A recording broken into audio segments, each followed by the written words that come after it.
And ladies and gentlemen of the jury, the prosecution is not going to get that man today.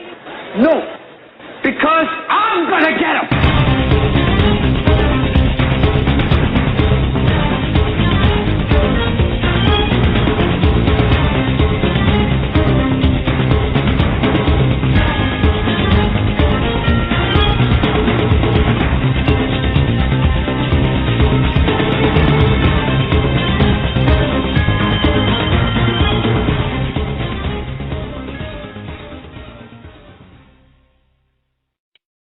This is the Hagmann and the Hagmann Report for today. It is Tuesday, June 4th, 2013. This is a live broadcast. I'm Doug Hagmann, the co-host, along with my son, Joe Hagmann. Together, you are about to hear 3 hours of unbiased, uncensored news, analysis, and information.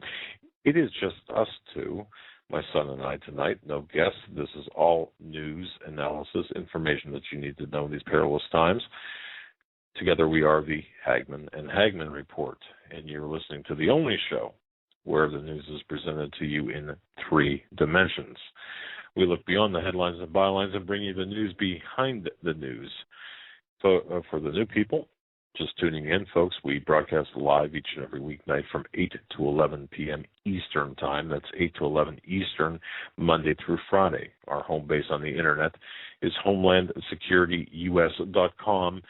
And I want to thank our colleagues and neighbors to the north, CanadaFreePress.com, that's CanadaFreePress.com, for their professional support as colleagues and great friends. And folks, if you haven't bookmarked CanadaFreePress.com, do so. And of course, our home base, HomelandSecurityUS.com. We also want to let you know we are simulcast on the Christians United Broadcasting Network. You can tune us there for alternate audio. The website to go to is the Hagmann and HagmannReport.com. Spell it all out, the Hagmann and Hagmann Report. And Hagmann, by the way, is spelled with 2 N's. So in case you get to the wrong URL, or if it takes you to a place where it doesn't exist, you misspelled the name. I want to thank you, each and every one of you, for joining us, for your belief and your trust in us as we walk through this minefield of current events together. I want to thank you for all of the information that you have sent to us, all of the cards, the letters. I just really, I'm telling you, I had to, both Joe and I had gone through the notes, the letters, the cards that we had received here today before showtime, and we're just blown away by just by your kindness and by your support and by your listenership. We also want to point out too, I want to welcome new listeners. Pete from Ashland, Ohio, welcome to the program. Also from Ohio, Findlay, Ohio, Jessica and her family are tuning in tonight. Want to say hello to you. South Bend, Indiana, new listeners there. And I'm not sure I know how to pronounce this. Kanaki, Illinois. I'm not even sure where that is, but welcome as well. And we also have heard from people in Des Moines and Iowa City as well. Not to mention, well, I will mention this, we actually have a couple of listeners in Mexico City, Mexico, and other places in Latin America, Central America, and also in Guam, in Puerto Rico. Now, we were notified today, it would have been this past weekend, that our audio stream and our internet website has been identified by the United States military as off limits. So you'll have to just tune directly into the through the easiest place to do it would be through Blog Talk Radio, for example. You can get our internet live stream there. And want to say hello to our friends serving in Afghanistan. Want to say hello and thank you for words late at night, early in the morning. Want to say hello to you folks listening live as well. Joe, welcome to the studio. It's great. Yeah, glad to be here. Last night we had a very good show with Steve and V as they talked about the economy and what V foresaw happening and how to prepare. And it was a good show. And, I get some emails as you do. Some people seem to think it's repetitive. And it is at some level. And people need to understand, though, that we are getting new listeners all the time, so many new listeners, and new listeners that haven't heard shows like that before. And it's not, we don't do it to be repetitive, but those new listeners, we don't want them just for that one show. We want them to stick around. But the show with V it's been getting a lot of attention lately across the news spectrum and the print media, and the exposure is good, but we're trying to draw more people to this show to help them not only better understand just the economy and the metals markets, but the overall world picture as we see it through biblical perspective, and that's our overall goal. So I just wanted to say that because there were some people that were questioning, why so frequent? Why has V been on so frequently to talk about money? So that is why. It does bring people in, but we have a lot of news to get to today. We had a full boat of guests last week. We did, in fact, and I've got to tell you, it was a great week. And folks, if you get a chance, go back to on HomelandSecurityUS.com. If you click the recent broadcast, it's separated by month. For example, if you just use your cursor, and I get this a lot where people are saying, well, where are your archives? You can subscribe to iTunes. We're I think, number 39 on iTunes, which is a great number, under the news section, ahead of the Chris Matthews. Go figure. Or was it Chris Matthews? I think we're ahead of. Yeah, okay. Joe's shaking his head, yes. The numbers change a lot. Yeah, they on a daily basis. No, it's incredible to see. It shows the ranking based on it's the top podcast for that day or whatever. Yeah, and for that time period, whatever they measure. And I couldn't believe that we were actually ahead of Dennis Miller. I love the guy. I think Dennis Miller is like one of my favorite talk shows. For us, I'm thinking that had to be a mistake. But anyway, a couple of things, a couple of pieces of housekeeping, ladies and gentlemen. I just want to let you folks know. Number one, on Thursday of this week, this is Tuesday, so on Thursday of this week, we're going to be broadcasting live from Washington, D.C. Friday, we're going to be broadcasting live from North Carolina. And we also want to urge anyone Sunday too. We're broadcasting from Washington D.C. again. From Washington D.C. on Sunday. That's correct. Oh, that's correct. We do have a program on Sunday, and more about that later in terms of what the content on Sunday is going to be. It's going to be a very specific content. But before we get into that, I just want to urge everyone who can make it to Apex, North Carolina, which is just west of Raleigh, not that far. If you go to HomelandSecurityUS.com and click on the National Insecurity Seminar page, it'll take you to the agenda for Friday, Saturday, and Sunday. Now, Susan Price, what a dear woman she is. Her son, Aaron Kennethek, was executed in Afghanistan. PriceForJustice.com is her website. It's a work in progress, but there's a lot of information there about her son. God bless him. I feel like I know him. I really do. I went through his personal papers or his military papers in his computer, and I feel like I know the man. And I've got so much respect for him. More on that this weekend. And of course, it's my understanding that they're going to have the DVD. For those who can't make it, they're going to be having DVDs made. I don't know what the circumstances will be, but this weekend, Apex, North Carolina, Joe and I and Susan Price what a lovely woman. And of course, this is a free seminar put on by Pastor Randy Umberger of the Mount Pisgah Baptist Church there. I mean, he talked about Christianity in action. There it is. Yeah.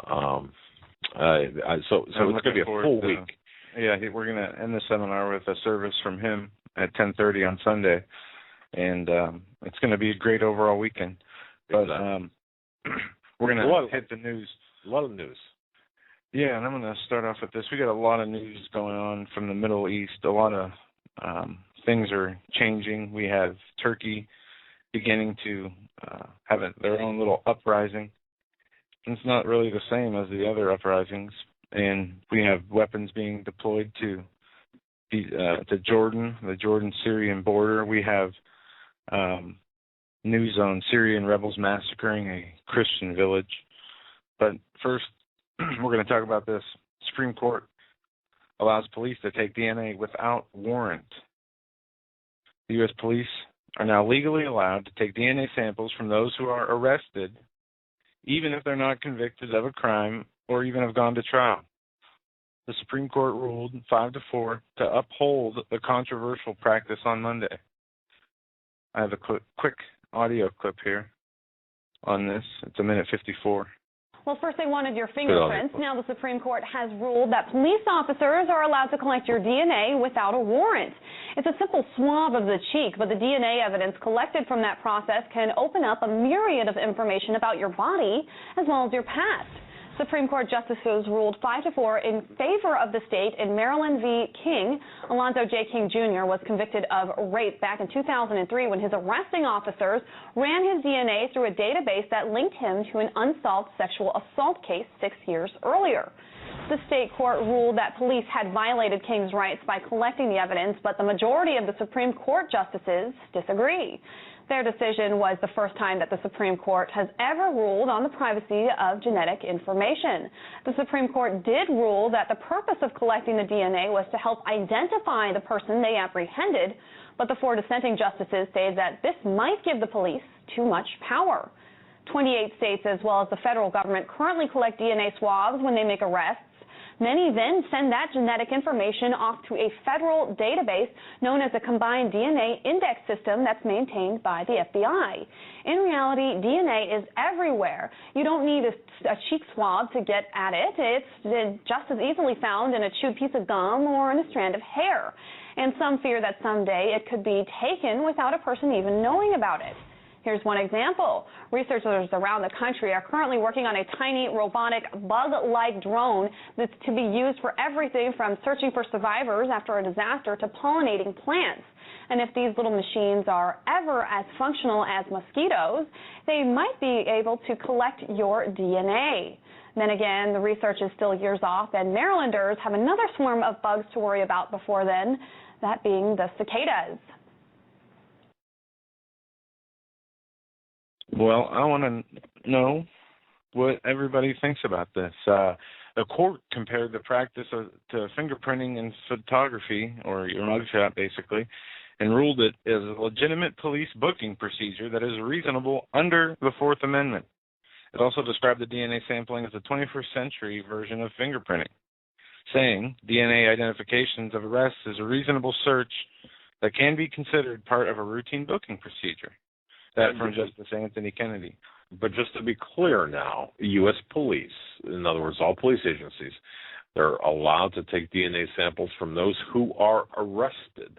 Okay, so in this case, what the Supreme Court is saying is if you are arrested, but even though you have not been convicted of a crime or even have gone to trial, just simply arrested. Think about that for a moment. Right. I mean, you could be innocent. It could be a wrong identification. But even more than that is what the court said. In response to critics' claims that the DNA sampling is an unconstitutional search, the court said this, that the procedure requires nothing beyond a light touch and does not require a surgical incision, which is why it does not constitute a search. Well, thank you, Supreme Court.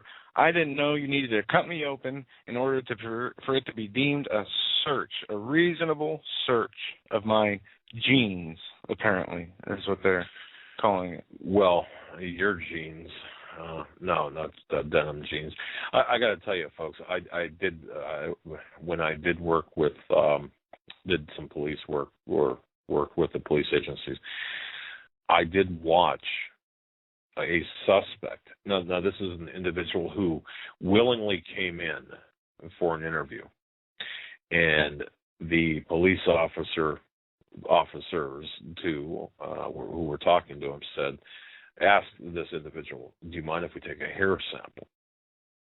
Well, he was a young man, and I was kind of just observing. I had no part in this. I was just observing because this is something we were doing, and then I got to tell you, they ripped, and I'm not exaggerating. They took between their thumb and forefinger a clump of hair from his head. They drew blood, and it was not like using tweezers. But now this is back a number of years ago. I'm not going to say when DNA testing first came out, but holy cow, I could not believe, and they did it with malice. And afterwards, I can say this because I watched them afterwards. They were laughing about it. That's pretty heavy duty stuff, Joe. Yeah, well, listen to this. During the oral arguments on Friday, Justice Sonia Sotomayor, and we all know her background, or at least if you don't, look up her background. It's very dark. Expressed her concern that the DNA swabs could eventually be conducted on schools or in schools and workplaces, and if the court upholds the police procedure, she goes on to say, why don't we do this for anybody who comes in for a driver's license? President Barack Obama has made comments in which he appears to favor DNA sampling of arrestees. In 2012, the president signed the Katie Svilik Enhancement DNA Collection Act, which provides states with federal funding for police to conduct cheek swabs. It's the right thing to do, Obama said in 2010 on his appearance of America's Most Wanted, referring to the procedure of taking DNA from arrestees. This is where the National Registry becomes so important, he says. Look, I see, maybe 5 years ago, folks, I would have said there's nothing wrong with this because, honestly, I've got a case on my desk. It's a homicide case. We know, ladies and gentlemen. I mean, I know personally who murdered this 20-year-old woman in 1979. I absolutely, positively know it. The police know it. I'm not going to get into the particulars of it, but so DNA could be used as a good thing. In this case, however, I guess in all cases, it's they're terrible. circumventing the real legislative process and the rights and people having under the Fourth Amendment of the Constitution to start what they want, which is their biometric database, their DNA program, and they've been doing this for years without people knowing it. They've been doing this for people who go through the prison systems, people who have been convicted of a crime. Now they're doing it for people who merely might be detained or arrested. Right. It's a different, and I should have made that distinction. And this is part of their bigger agenda, in my opinion, which will be the overall biometric end product of your new ID that they will urge you or make you wear, conform. Okay. And this all goes down the road. You're going to have to stand up or conform eventually, because this is where it's leading. Science. This is exactly right. And this is what 2009 Biometric Executive Order Obama signed that said science and human rights are going to be in conflict with each other, and that the Supreme Court is going to need that legislative action he took to be used as a reference. And this all leads up to the implementation of the RFID. And it's not just on the biometric areas. We're seeing incrementalism coming through the matters of the police state tactics. We have the media being monitored. And there's something Marinka Peshman wrote up on Canada Free Press today. How extensive is the NSA domestic surveillance of the U.S. media, and is it legal? We have the EPA coming under scrutiny, accused of singling out conservative groups amid the IRS scandal. We have the IRS scandals, and new information has come out on those today. We have new warrantless wiretapping information, but I'll post this article in the chat room from Canada Free Press and let you get into it a little bit. Well, folks, yeah, and just very briefly, because I just want to limit what I'll say about it. Yeah, for those of you that are sitting in front of a computer right now, or even tomorrow listening to this on rebroadcast or whenever, I do have a request. Please go over to CanadaFreePress.com. That's CanadaFreePress.com, and find the article that is titled "How Extensive is the NSA Domestic Surveillance of U.S. Media? Is it legal?" That's the title. It's a appropriate title. It's difficult for me to talk about this because I'm the subject of this article, and what I'd ask everyone to do first is please share this article from CanadaFreePress.com. Share this on Facebook. Get this out there. The reason I'm asking you to do this is because it's really not just about me. I was talking with a source before the program about the chilling effect this has had on my other sources. I've got one source that now refuses to talk to me. I have been called toxic. I have been called radioactive. I have been told that I've seen you glow in the dark. Yeah, really, and it caught me several weeks ago. Maybe I would have been, given the medical test. But here's the thing. This is no laughing matter. This is something that, and I've got to tell you, I really downplayed this, and you can talk to some people that I had mentioned this to. I downplayed this initially until I was told some things, and things were verified. And in fact, I even thought, maybe I didn't see it right or correctly. Maybe I didn't copy it down correctly. Well, no, I did.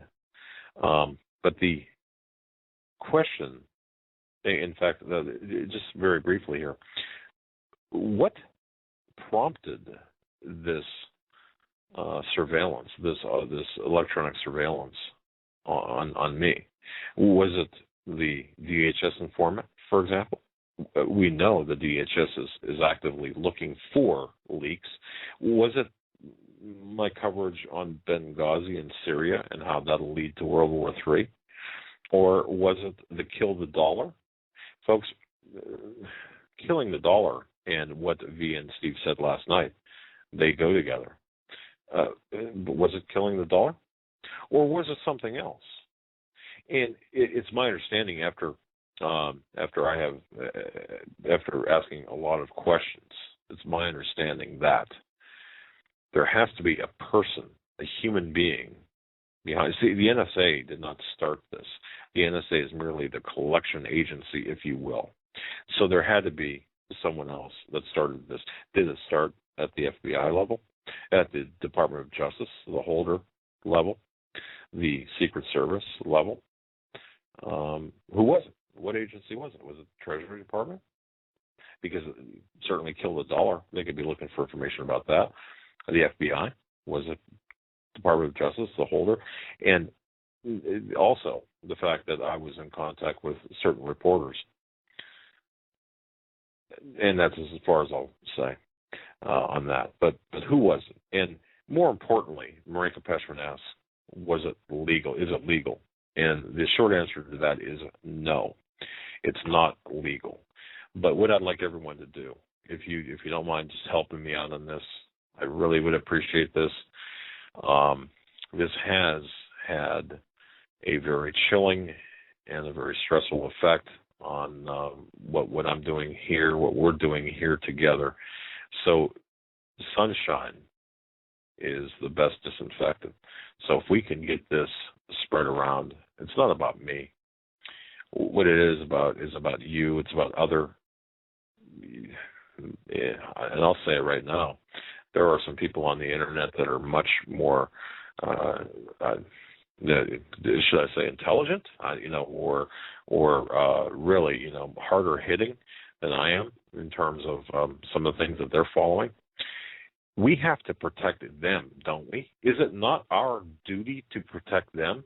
Because if they can come after me, they can come after you. They can come after the people that are doing other things. So please, spread this around, and we all have to stick together on this. Like they say, you stick together or you hang separately. And, and we go back to talking about this. Was it about Ricky Ray, for example? Because we did, Ricky Ray had a lot of things to say about the Illuminati, the power brokers, or the articles about Obama. But this is, in fact, folks, if you don't care, for example, you might say, well, you know what? I'm not doing anything wrong. Hey, the most I might do is look at some objectionable websites on the internet. But this is about the future of our children. Just like the DNA article, this is about our children.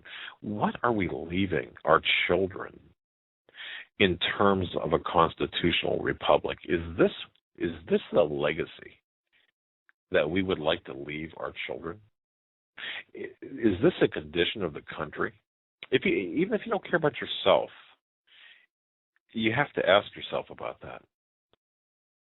Please, do me a favor. And it's not for me. It's for people like me that are fighting the fight. It's for the single mother in front of the computer doing research. It's for Susan Price, who has done more investigation and research on some things in the military. And folks, when she discloses that this weekend, holy cow, buckle your seatbelts. You see, and we'll have her on the program as well. You see, that this is what it's about. It's about the single mother. It's about the mother who has lost a child in the war. It's about the husband or wife who want answers about the death of their loved one and not getting them. It's about all of this together. And I beg and plead with you, even if you don't necessarily agree with everything in the article, or regardless, please put it on your social networking sites, spread it out, point it back to Marika's article. Marika did a lot of research on this in a short amount of time. I got to tell you, when you've got, and she herself with bills to pay, and doesn't get a dime for the research that she conducts, who busted her butt, was doing interviews, and I could attest to this, was doing interviews at 1 o'clock in the morning, her time, and writing at 2 o'clock and 3 o'clock in the morning, her time. Folks, least we can do is put up stick together and put up a barrier, and let's, if not for us, let's make it for our children, but for us, let's make sure that we fight against this injustice that's taking place. And I'm going to tell you something. If it's happening to me, oh goodness, it's happening everywhere. It's happening everywhere. Yeah, and I got some more news here, and that is an important article, and it is happening everywhere, and it's happening to everyone. They're just letting certain people know to get that response of intimidation and fear or uncertainty, and that's their goal. So you can't be surprised. You can't get emotional about it, because really their fear and intimidation tactics can't work on you if you're doing things right. But if you can, just do me one more favor, and that's just drop Canada Free Press and Marika Peshman a little note saying how much you appreciate their time and effort, because, like I said, 2, 3 o'clock in the morning, these people are working their butts off talking across different time zones to people and getting information. So just drop them a note and tell them that you appreciate that as well. That certainly would help us. It would make me feel better because, like I said, they've done this. Canada Free Press has stood by the Hagmann and Hagmann report. They've stood by us in good times and bad times. Marika Peshman has worked her butt off. She's just a wonderful lady, and just tell her how much you appreciate her. And with that, let's get back into some really heavy news here. And there's a lot of news, ladies. Joe, I got to tell you, Joe did a lot of this, 99.9% of the show prep tonight. And when he showed me, when I got to the studio and he showed me, I just could not believe some of these headlines are bad. We have unrest in the Middle East. We have things happening here in the U.S. with natural disasters and sinkholes. We have some IRS news, but this story is a couple days old. Another thing we had a chance to cover yet. Florida SWAT officers arrest Christians for reading a Bible outside of Planned Parenthood. Christians conducting a silent vigil outside the Florida home of Planned Parenthood abortion mill CEO were arrested by a Winter Park, Florida SWAT team on May 18th for merely standing and quietly reading the Bible silently.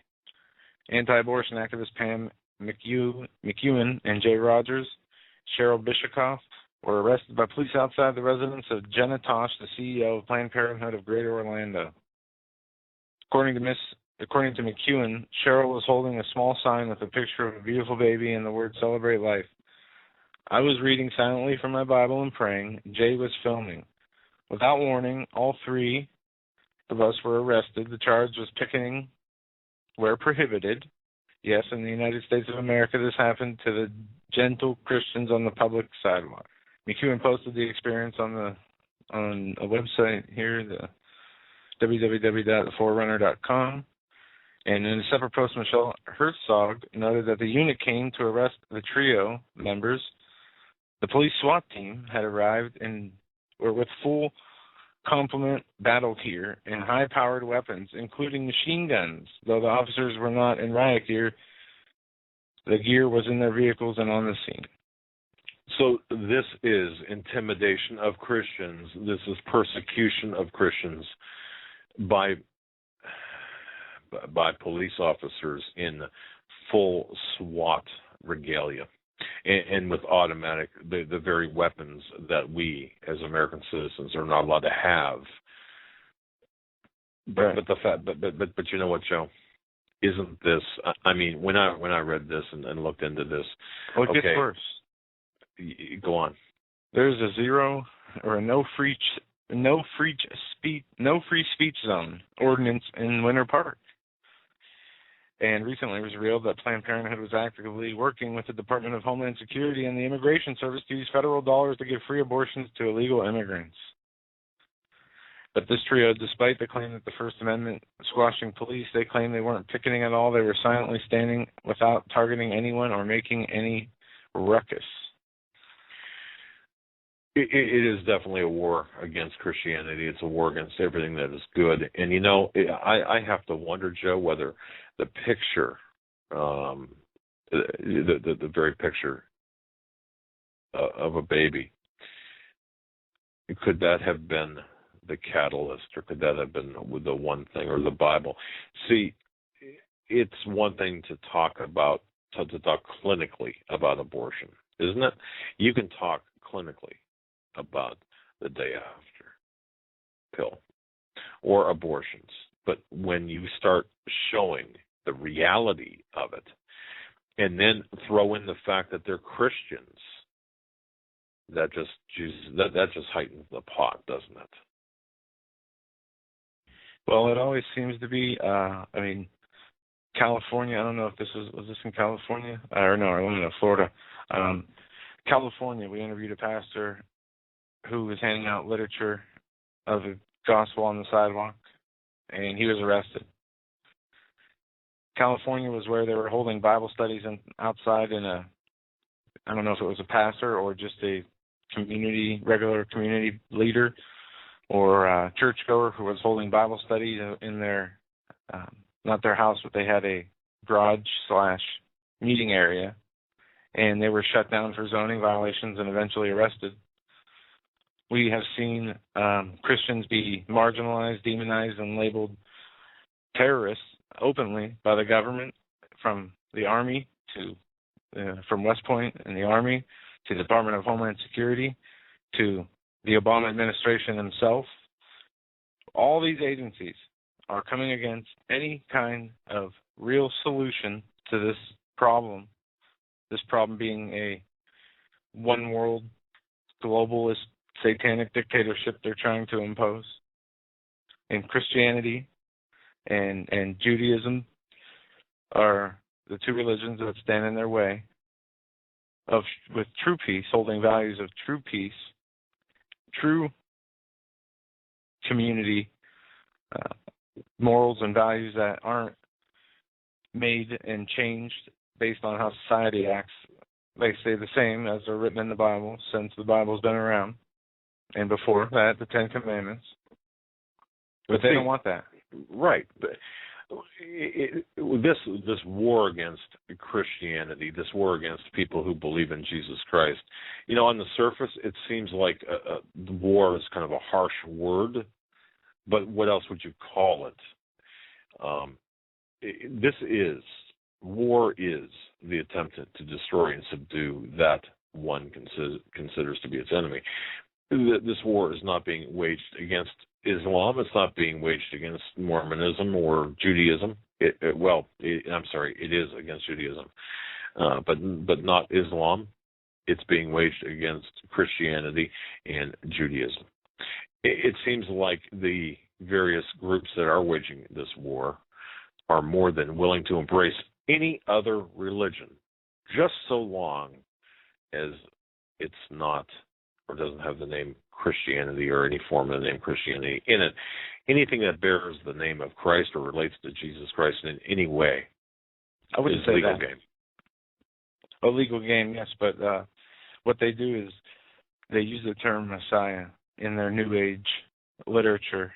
No, what I'm saying is if the Christ. They don't use the term Jesus Christ. They don't use the term Jesus either when talking about their coming one world Messiah. I'm sorry, you're exactly correct. I guess what I'm saying is any name, if you use the word Jesus, for example, it is kind of like using the word Tea Party with the IRS. You use the word Jesus in a group, and it's automatic war. They have targeted the Christians, they targeted the conservatives, the Tea Party. And notice the news coverage of that. Do they come out and say, and I'm sure I've seen a couple stories of churches and religious institutions that have been targeted, but does Fox News ever say Christians targeted? No, it's conservatives targeted, Tea Party members targeted. Right. They take it and make it more political even than it is. And I'm talking about the churches that have been targeted, not only by the IRS, but the Department of Homeland Security with their clergy response teams. And I have the PDFs that they send to the churches from the clergy response teams.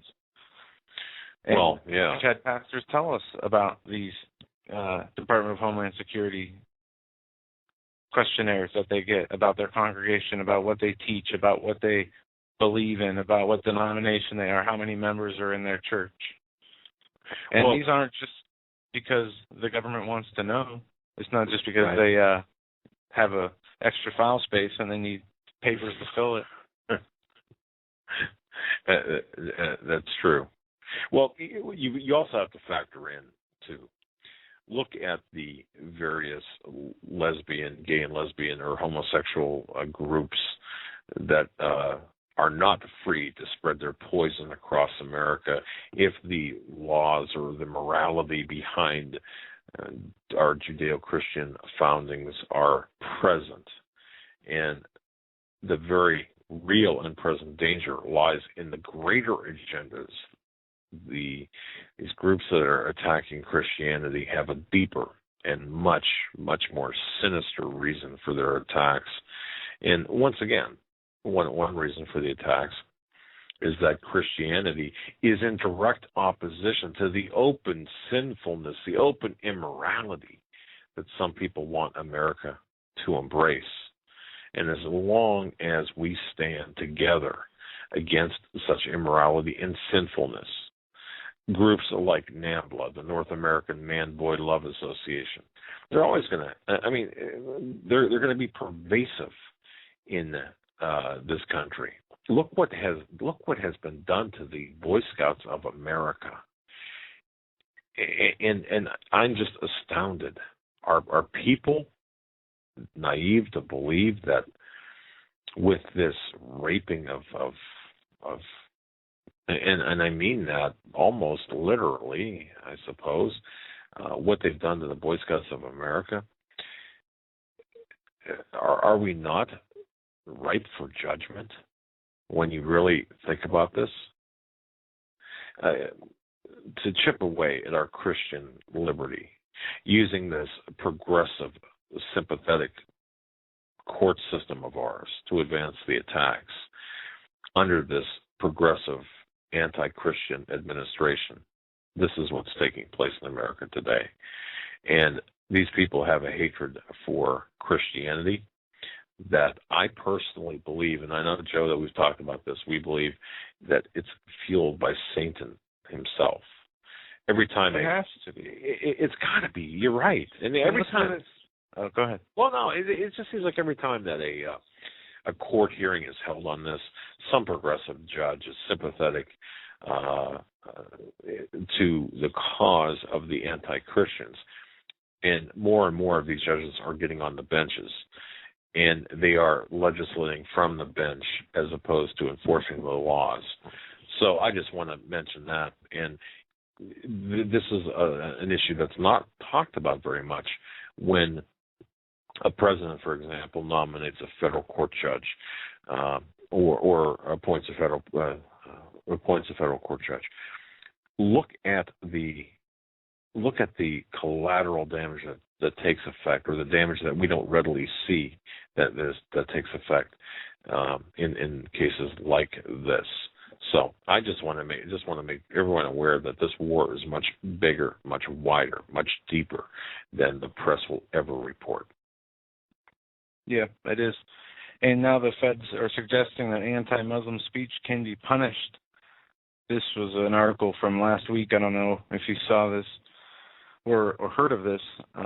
This has come out in a few different publications. The U.S. Attorney in Tennessee is reportedly vowing to use federal civil rights statutes to clamp down on offensive and inflammatory speech about Islam. But if it's a Christian, you say whatever you want, I guess. But that's okay. This is why we are told, given the directions in the Bible on how to live and how to treat others. And, I mean, the Lord knew what he was doing when he put that together, because the advice in there, or more than advice, the rules in there of how we need to retrain our brain to think, loving our enemies, turning the other cheek, especially when, simple things, being called names or being harassed, by somebody else, you're being treated harshly, and we are to take the higher ground. We know what we are to do. We're not supposed to let these things get to us. We're not supposed to let it take our joy, our happiness. But this is what they're doing. They're poking you with the stick. They want your reaction. They want your negative energy. Very true, by the way. Now, what Joe's referring to, and I just want to make sure people understand this, U.S. Attorney in Tennessee ruled that it's possible that some inflammatory criticism of Muslims posted on social networking sites could violate federal civil rights laws. Now, what they're talking about specifically, there was, and Joe, correct me if I'm wrong, but I'm pretty certain I'm correct. There was a meeting. A Tennessee lawmaker posted a photograph of a man aiming a shotgun with the caption, "How to wink at a Muslim." Okay, now the issue here is how this is being interpreted with respect to violating civil rights laws and the United States Constitution, federal statutes, and one's right under the First Amendment to, and I'm quoting this, to hate Muslims. And I'll further quote this as well. You can hate all the Muslims if you want to. That is U.S. Attorney Bill Killian in an interview shortly. I didn't know this. Thank you, Mrs. Begley. We got Pastor Paul Begley on hold. I didn't recognize the number here. We're going to bring him on. Pastor Paul. Yes. Good evening. What Joe, a surprise. Doug, how you guys doing? Yeah, hey, I just listened in on the show, but I had gotten an email with this article from the Canadian Free Press here with Doug. And just tell you, it's great to be on the show. I just want to voice my support, standing with Doug, you, and Joe, for being a beacon of light and being a voice of truth and standing up against the corrupt, without question, Obama administration and his underlings, and this pursuit, this assault upon our constitutional rights. And you guys have done a tremendous job speaking about the absolute attack by our government on Christianity. It's just incredible. So I just wanted to say I'm standing with you guys. Well, Pastor, you've got no idea how much that means to us. Ladies and gentlemen who are unfamiliar, and I find that hard to believe, but with us is Pastor Paul Begley, who has his own radio show, his own website, his own endeavors. In fact, Pastor, are you still in Israel, or did you just return from Israel? No, I just returned. I've been back about a week, and it was an incredible journey, and it was an incredible revelation, and it's a spiritual awakening. I'm writing a book, Jerusalem Jihad, and of course I toured the Holy Land and did YouTube videos for all the people. I took everybody on a virtual tour, and it was just a phenomenal time, and I met with different people. I talked with Hasidic Jews. I spoke with Messianic Jews. I spoke with Christians. I spoke with Muslims, and got a different perspective, which kind of helped me understand just how sacred Jerusalem is and just how important it is on the world stage, and why so many of the things that you see happening around the world are converging upon Jerusalem. Pastor, where can people find these videos? Because I, for one, want to take a look at the videos that you've taken. I'd like to take that virtual tour. I've not yet had that opportunity. Tell the audience where people can find let me tell you what I'll do. If you go to YouTube to my channel, Paul Begley 34, and scroll down, go to the May. I arrived on May the 16th. So if you start watching the videos I did from May 16th till May 22nd or 23rd, I virtually take you from the Wailing Wall to top of Mount Zion, to the top of Mount of Olives, to the Garden Tomb. I take you on a virtual tour. I don't go to every site because I was also doing business there, writing my book, interviewing people, and setting up my own tour that I'm next May going to take 50 people or more to Jerusalem myself. So I was negotiating that and working that all out to getting the right tour people, the right hotel, and all the amenities. So it was a great trip. Here's what I can do, though, for you, Doug and Joe, or anyone else out there that's listening. I have a DVD that we made. We took all of the YouTube videos that I posted, and my right-hand man, Mike Childers, took them and condensed it into a 1-hour, 48-minute DVD. You can just put it in your DVD player in your television and sit back and watch 1 hour and 48 minutes of a literal virtual tour, including I have an encounter with the Palestinian Authority soldiers because I was filming. They wanted to take my camera. I mean, it's all on there. Wow. Pastor, what was the, if you could have one thing, what was the one thing that it's free. impact? It's free. And you guys, It's free. So, Doug and Joe, just send me an email and just give me your address. I will put it in the mail tomorrow. I'll be coming to you. I'll send you 2, 1 for each of you. It's free, okay? Oh, wow. What a tremendous gift. And thank you, Pastor. Joe, I didn't mean to... Go check out, Pastor Begley, PaulBegleyProphecy.com. He live streams from noon to 3 Eastern time each and every day, and I think 7 to 10 on Sunday nights. Yes. And it is a fantastic show. He's on here, BTR, also, and on his site you can get the live link stream. And Pastor, what I was going to ask is if you could say the one experience that affected you the most while you were over there this time. What would that be? Well, there were so many things, but it's a great question, Joe.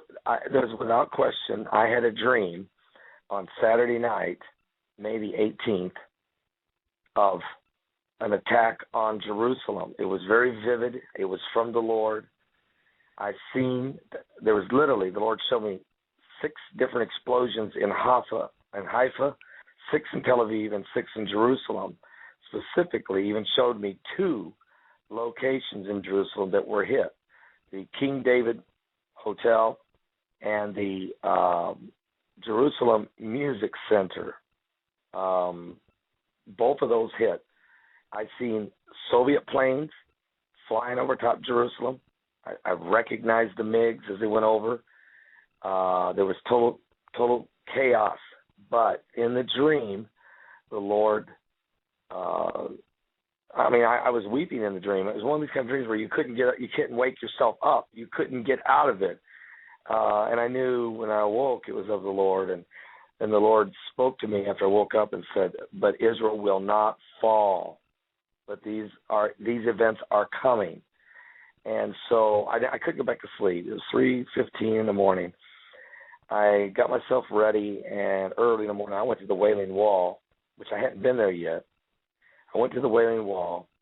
I had a prayer request. I had written down a lot of names, a lot of people. I was praying for everybody from the subscribers and all my partners, you guys, everybody. Just pray for everybody at the wall between 2 rabbis as they were really wailing and crying.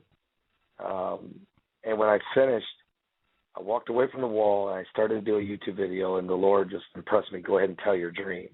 And that's on YouTube. You can watch it on YouTube, or when you get the DVD, you guys can watch it. It's in the DVD. But that is without question of all the, besides the fact that I went to the Garden Tomb and there was only 6 or 7 people there, and they all left. And for 7 or 8 minutes, I was the only person in the. I mean, are you serious? There's 100,000 tourists a week in Jerusalem, and for 6, 7 minutes, I'm sitting on the step of the Garden Tomb by myself, just feeling the presence of God. So those would probably have been the 2 most significant events while I was there. Wow, that's fantastic and touching. An amazing experience. I've never been to Israel, and I can only imagine being in Jerusalem and how that would feel spiritually just for being there. Yeah, right, Pastor. And I'm sure you're like exhausted, and I apologize for even dragging more answers out of you. But I've got to ask. Okay. Did you feel different? Is there a different feeling over there in Jerusalem, in Israel? Doug, yes, and times 10, times 50. I mean, let's just say this: if you guys were to go to Jerusalem, before you get there, when you're riding in a bus, or if you're riding in like I was, a taxi, as you're going through the valley and you're you leave Tel Aviv, and you're on your way to Jerusalem, before you see the city of Jerusalem, you start to feel it. And I felt it again this time. And I said to the driver, who was a Muslim, by the way, I said, "I feel it. We're getting close to Jerusalem, aren't we?" He said, yes. And I said, "Do you feel it?" He goes, yes. I mean, you cannot explain it. It's incredible. And the whole time you're there, matter of fact, psychiatrists, I didn't know this, but Jerusalem Joe, which is a guy that has been a following me for over a year and a half, and I met him while I was in there. We talked for 2.5 hours, and just a great guy, Messianic Jew. Jerusalem Joe said that there is a psychological diagnosis called the Jerusalem syndrome. And psychiatrists believe that it's a mental disorder or a mental condition that people experience because they're in the city of Jerusalem. This is a fact. It's not a psychological impairment, gentlemen. It is the Spirit of God, and you will feel it. I guarantee it. The people are going with me to Israel next May. I guarantee it. I will guarantee it. They will feel the presence of the Lord, because the Bible says it is the city of the King. You know. And a lot of people in the chat room have been to Israel. Share your experience of that feeling. I'm just sitting on the phone. Yeah. I can't see the chat. Okay. But anyway, hey, I would love for you guys to come either with me or plan sometime when you could go, because it will change your life. You'll never look at the Bible the same. You'll start reading and you'll see where it says Bethlehem and say, oh, I know now. I know where that's at. When you read Jericho, say, oh, I was there. The Jordan River, oh, I got baptized there. I understand now. You know, you just won't be the same. My word. Well, we certainly would love nothing better than to go with you, and we certainly hope we have that opportunity. And we realize, that one thing you said, Pastor, there was a Muslim bus driver. You've got Muslims working inside of Israel that it's my understanding, and correct me if I'm wrong. I mean, Israel treats them very well. They don't want to leave. They don't want to leave. The Muslims that own shops in the old city of Jerusalem, and when you walk through the cobblestone streets of Jerusalem, it's just like it was in the days of the Roman Empire, in the days of Jesus. When you walk through those shops on the cobblestone streets, 80% of them are Muslim, and they're selling manger scenes carved in olive. They've got crosses hanging everywhere. They've got yarmulkes or that you can wear. If you were Jewish, it didn't matter if you're Jewish, Christian, or whatever. They love Israel. They love the tourists because it has made a great way of life for them. As a matter of fact, the taxi driver I was riding with, and I liked the guy so good that I just hired him for 2 days. And as I was riding around with him, I said, are you an Israeli citizen? He said, oh, yes. I served 3 years in the Israeli army. You have to if you're an Israeli citizen. I'm a Muslim, but I'm an Israeli first and foremost. And I love Israel. I'm Muslim. And he said, I'm even married to a Russian Christian, Greek Orthodox Christian. And my sons go to Christian school because they got the best schools here in Jerusalem. So, but I said, but you don't have Jesus. He goes, well, I know who Jesus is. My wife talks about him all the time, but I feel good in my heart. And I said, okay, I understand. I'll work with you. And he said, I like you. He said, I like you. I said, okay. So even though he was a Muslim, I found out that as long as the Muslims are in the city of Jerusalem, or I'm not talking about the Muslims that are in the West Bank or the Muslims that are down in Gaza. That's a whole different ball game. But the Muslims that are Israeli are not welcome in Gaza. They're not welcome really in the West Bank unless they're a tour guide bringing tourists. There's a big sign. You guys got to watch the videos I did. But there's a video I did where I'm riding with the Muslim taxi driver to Jericho. When you go to Jericho, you have to enter into Palestinian Authority rule. There's a big red sign. He pulled over on the side of the road and said, here, read it. It's in Arabic, Hebrew, and English. And it tells you if you're entering into from this point on and you're a Jew, it is dangerous for your life. Says it right on the sign. Okay. Really? Yes. You can read it. I zeroed in on it. Yeah. And so so I'm filming and he's talking and I'm talking. So we're just driving down the road, so I'm filming. And he said, okay, right up here's a checkpoint. These are Palestinian soldiers, and they're packing M16s. And we pull in, and so I'm still filming. Okay, I'm thinking, well, I'll just film these guys. It's not every day that you actually meet a Palestinian soldier with a gun.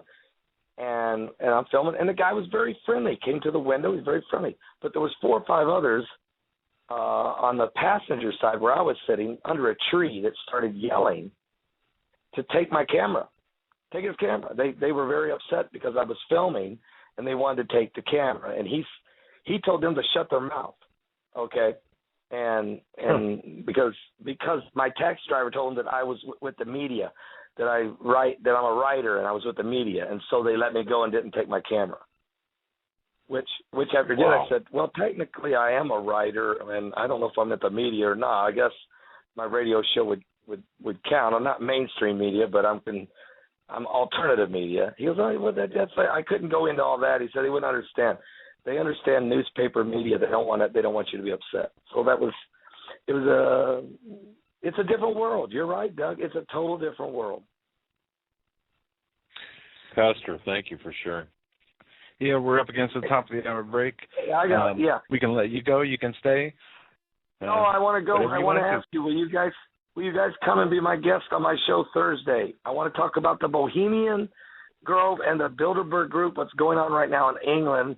And Doug, I also want to hear all about this NSA situation with you. And both of you guys, can you guys do it Thursday? Are you booked? We're going to Washington, D.C., and we're going down to North Carolina. We're leaving Thursday. So okay. We can do it next week. We can do it next probably week. Probably Tuesday or Wednesday next week, or anytime next week, sure. Let's make it Absolutely. Tuesday. We'll book it right now. Tuesday next week. All right, folks, all right. You all heard that. We just committed ourselves. All right, Pastor Paul Begley, what a fantastic PaulBegleyProphecy.com. Right. Yeah, check his show out, 12 to 3 Eastern, each and every weekday, 7 to 10 Sunday nights. And his DVD, he just got back from Israel. He put together a DVD of his YouTube videos and videos he made while over there. Go to his website and check that out. He said he was giving it away. I'm giving those away. Go over there. Actually, any they're not even up on the screen for purchase. Just any donation that comes to me, that DVD is coming back to them. I'm giving those away. They're just too good. They're too good. They're just too good. I would urge, really, make a love offering to Pastor Paul Begley for everything he does. Folks, this man is a real Christian, a real flag holder, the tip of the spear for Jesus Christ. I want to say thank you, Pastor, for all your faith and for all that you do for Christians across the world. Thank you so much. Really. Well, I've been really enjoying. I think God bless you. Thank you. And I've enjoyed your show. The first hour was awesome. I'm going to sit back and listen to the rest of it. And I really want you guys to know I'm standing with you guys in any of these things, any violations, any eavesdropping, anything the NSA thinks they're going to do. I'm going to stand with you all the way. Thank you, Pastor. And it's so important to know that. Thank you so very much. God bless you. Folks, that was Pastor Paul Begley. And we are at the top of the hour. In fact, we're a little bit late for the top of the hour break. This is the Hagmann and Hagmann Report. I'm Doug Hagmann. With me is Joe Hagmann. Together we are in studio, and we are the Hagmann and Hagmann Report for this, the 4th day of June 2013. We're going to be right back after these messages. Please hang in there with us. And welcome back, everybody, to the Hagmann and Hagmann Report this Tuesday, June 4th, 2013. I want to say hello to all the new listeners out there. Give a special hello to our friends Rocco and Bobby and Maggie. We're going to hit this hour. We got a lot of more news to get into. I'm going to start in Turkey. Between the year 2000 and 2012, Turkey has imported 628 tons of tear gas and pepper spray, They bought $21 million in tear gas and pepper spray from the U.S. and Brazil over the past 12 years, the Turkish media reported. The U.S. is known for its export of crowd control munitions to countries rocked by widespread protests. The only thing is, were there protests going on in Turkey from 2000 to 2012 that warranted such buying of equipment? Well, here's a short segment from Russia today as we have news of riots and protests rocking Turkey as thousands are arrested. Well, to Turkey now, where protests went from being peaceful to precarious over the weekend as thousands of demonstrators clashed with police. Protests began on the last day of May when a group of people gathered to ask the government not to demolish a public park and put a shopping center in its place. Since then, the demonstrations have swelled. Over 235 protests have taken place across the country and counting. 1,700 people have been detained so far, and this protest is not slowing down anytime soon. Many are demanding that the Prime Minister step down. He is a democratically elected Prime Minister at that. They want him gone. RT Roughly producer Lizzie Phelan joined me earlier with the latest from the ground. I'm standing now looking over Taksim Square, which has been the scene of protests for the last 7 days, which began in Gezi Park. And any hopes really by the government that this would have been over on Monday, and the day that everybody goes back to work and their normal life, has definitely proven not to be the case. Just in the last hour, there was a barrage of tear gas about half a kilometre, if not a kilometre away from here, and there was so much tear gas used that it flooded the square, and people are still recovering from the effects of that. And in Beşiktaş itself, there's still ongoing clashes between protesters and police. Beşiktaş is, of course, where Dolmabahçe Palace is, where the offices of the Prime Minister Erdogan are located. And the police have released a statement saying that tonight will be the night that they finish the protests in Beşiktaş. So we're really expecting even more uglier scenes than we've seen over the last 3 days. And of course, there's also been a statement earlier today by one of the trade unions here which has 250,000 members, that they are going to go on strike tomorrow and the day after in protest at what they say is a government crackdown on peaceful protests here across Turkey, in cities across Turkey. And talk about the reasons for this protest. As I understand it, the Prime Minister has made numerous democratic and economic changes for the betterment of the country, but also he's made several social changes that have restricted the people. Can you talk about some of the reasons?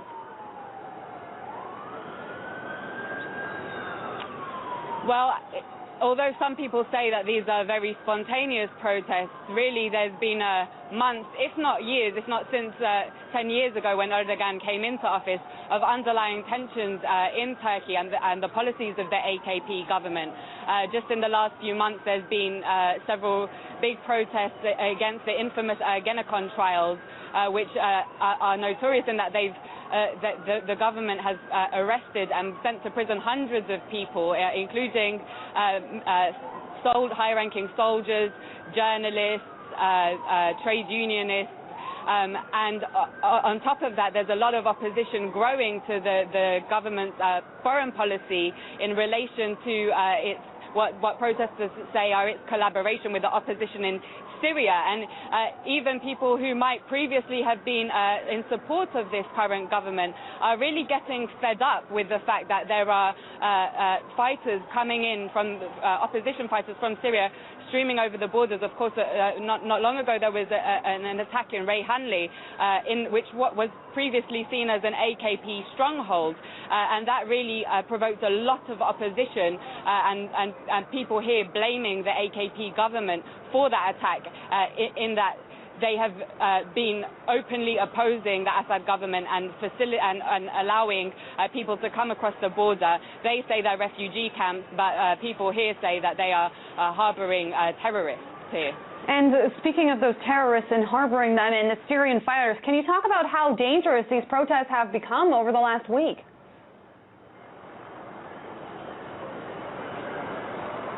Well, really, the only time that it seems that there's any danger is when the police show up, because behind me in Taksim Square since Saturday evening, there's been no police presence, and the protests have been essentially, it's been like a festival in Taksim Square for the last couple of days, and even the buildings around the square, they haven't been smashed up. People carry on their work as normal, and really there are no incidents of violence. It's only in places where police show up and start using their water cannons and tear gas that provokes obviously a lot of anger, and protesters hit back. So at the moment there's a police helicopter circling over Taksim Square. So it looks as though the last couple of days of peacefulness and the kind of festive atmosphere in Taksim may be coming to a close now. RT Reptily producer Lizzie Phelan, thank you so much for that report. And I was unmuted for a little bit of that. You guys heard what I said there. This is the only uprising in the Middle East going on right now. They're labeling it the Turkish Spring. It's not like the Arab Spring. This is a protest, apparently, that morphed into tens of thousands of furious demonstrators out in the streets in major cities across the country in Turkey. Violent nationwide riots aimed at the increasing authoritarian rule of Islamist Prime Minister Erdogan and his elected government are also wreaking havoc. Now, is this something that they foresaw coming, or did they plan Turkey to become a violent jihadist revolution, or are they surprised now that there is a freedom revolution, as over 1,700 protesters have been arrested as of yesterday morning. The unrest has spread to 65 cities and towns nationwide amid a fierce police crackdown using water cannons, tear gas, and media reports over 1,000 people have been injured. 2 protesters have been killed as well, and more than 25 police officers have been injured by stone throwing so far. What gets me, though, Joe, is this. To me, it looks like they were planning on this, or planning for this for some time, because you're talking about over a decade. Turkey has purchased over $21 million in tear gas and pepper spray. The only reason you would do that in those numbers in that fashion is you're expecting to have to use this to put down rioters and protesters. So what did they know 12 years ago that they weren't saying, or what did they know 12 years ago, which would put us back into the 2001, 2002 time period, and even 2003 time period? Did they know perhaps that something was coming? And if so, does this not raise other questions about the entirety of the Arab Spring and who's really behind it and what's really going on here? I think it does. I think, and why isn't the media, I should say the mainstream media, covering this in the fashion that it needs to be covered? I've got a real problem with this. I've got a problem with, as you do, Joe, and you could hear us talking during the break over this. This is like the DHS, in my view, this is like the DHS expecting something, so they're buying up ammunition. Of course, there's more than one reason for that. But to me, this has been planned for decades. Arab Spring, this Turkish uprising. There's the power brokers behind the visible puppets in which we're seeing. Yeah, does it really matter which side is starting the rioting, the protesting, the uprising, when the same result can be accomplished when either one, no matter which one starts it? The same agenda can be accomplished. And you're right, 12 years they were planning through buying 628 tons of tear gas, pepper spray, and other crowd-controlled munitions from the United States and Brazil. Yeah, I've got a lot of red flags on this one. I believe this is part of the larger agenda to really restore the Ottoman Empire. Yeah, and then all those who know their history, about 100 years ago, today, I think was, not today, 100 years ago, from 2012, 2013, was the genocide of the Christians in what was the collapsing of the Ottoman Empire. Yeah, and this is why, too, folks. I mean, I love history. I love to look back and to study history because I think we can find a lot of answers for today in what happened in history, throughout history, whether it's 10 years ago or 100 years ago. It's still relevant today. Isn't there a saying or a verse? There's nothing new under the sun. This to me is part of this. I can see an orchestration behind this, a choreographing of sorts behind this. And to reestablish the Ottoman Empire is part of the Libyan, Syrian issue, the Benghazi issue. All of this is all part of it.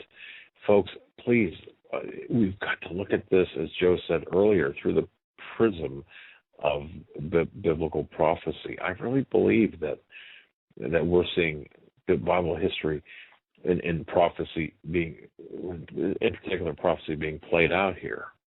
A very important piece of information.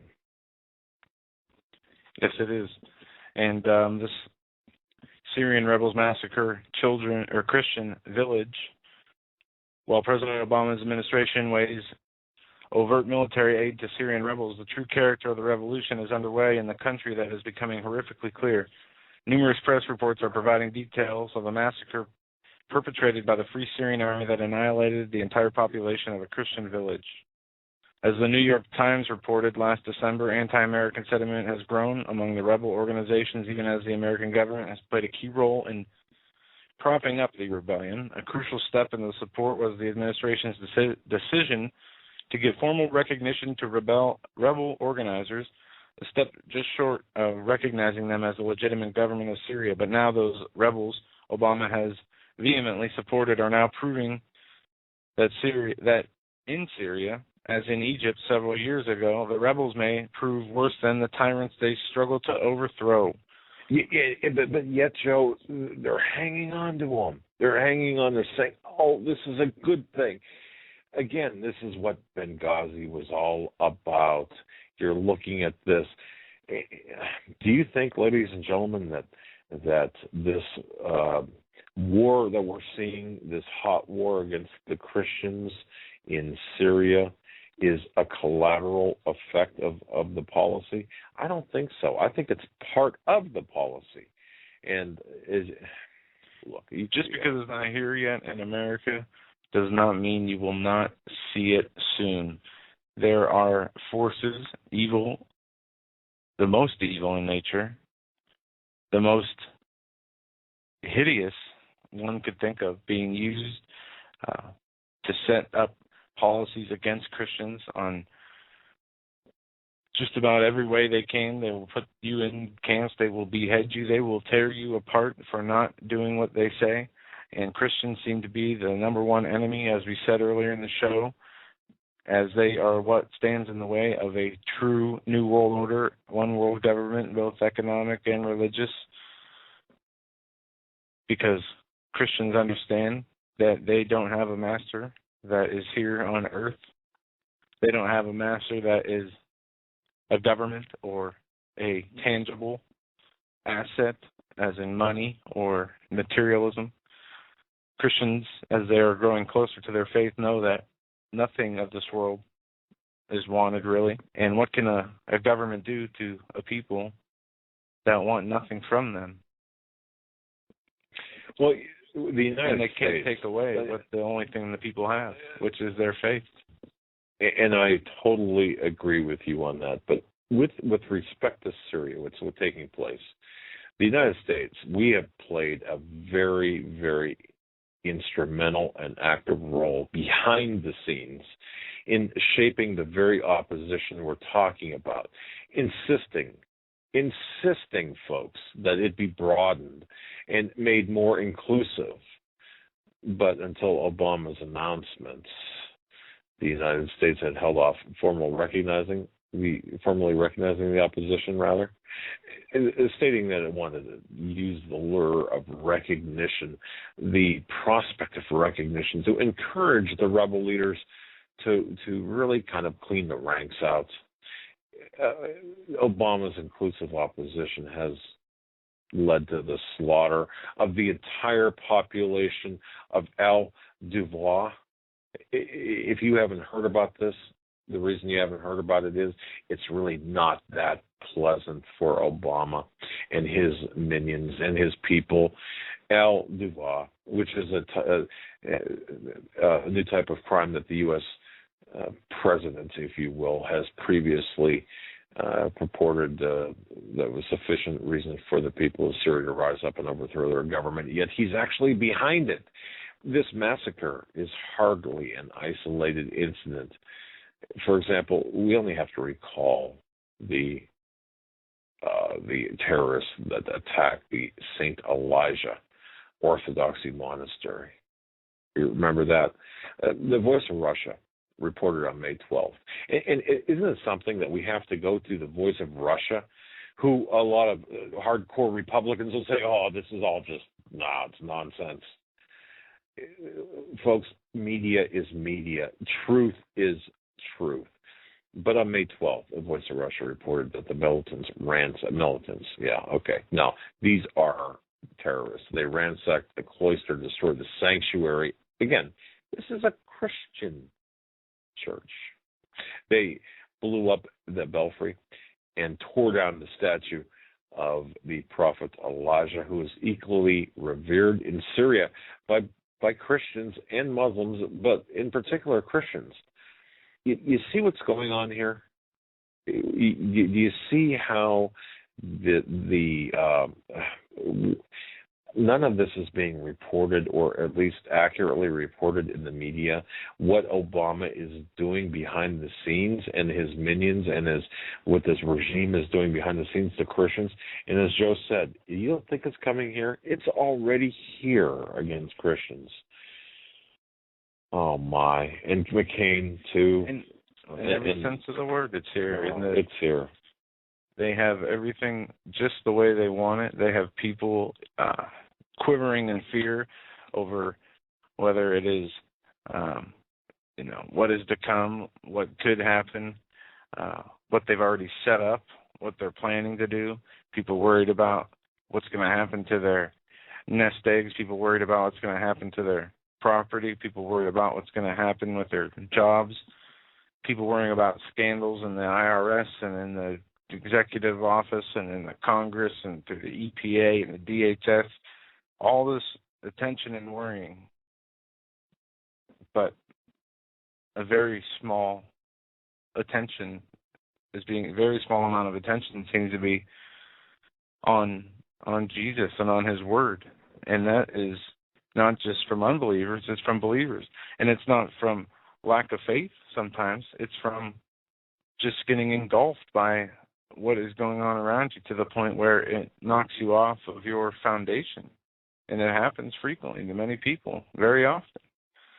And you have to stay out of that trap. And I think, and ladies and gentlemen, listeners to this broadcast, and I've been hearing more and more from people who are saying that they're engaging in conversation with their friends, their relatives, people in their inner circles, if you will, attempting to get the truth out. For example, whether it's about Syria or whether it's about anything we've talked about here so far during this program, there's this tuning out, this intentional tuning out. Or if it's not a tuning out, it's a minimalization of what's taking place, whether it's in the United States or all across the world. And and this is what Steve says as well, that a lot of people misconstrue. When we're as Christians and we talk about this, we have to walk and we have to be as much like Jesus was as well. We have to spread the word. We have to act. It's so important for us to realize the extent, the depth, and the extent and the depth of the satanic influence that has overtaken what we're seeing. Look, you've got McCain. Folks, listen to this. May 29th, Reuters reported McCain wants to send weapons to the Syrian rebels, the very rebels who I just referenced as destroying a Christian church. But he says this. He said, "Oh, I'm pretty confident that we can send weapons to the right fighters without any type of risk that they're going to fall into the wrong hands." Mr. McCain, exactly who are they? Do we know? And this is what our tax dollars, in part, are going toward. But isn't this, Joe, I'm going to ask you this because this is going to be on our plate this weekend. Isn't this what the Illuminists, the Luciferians, the people behind the scenes, isn't this what they want to happen? Isn't Syria, isn't Turkey? Look, we just talked about Turkey. Now we're talking about Syria. We're seeing a pattern emerge here. We saw a pattern emerge that began in Tunisia. Maybe Tunisia was rather spontaneous, but certainly Egypt was planned.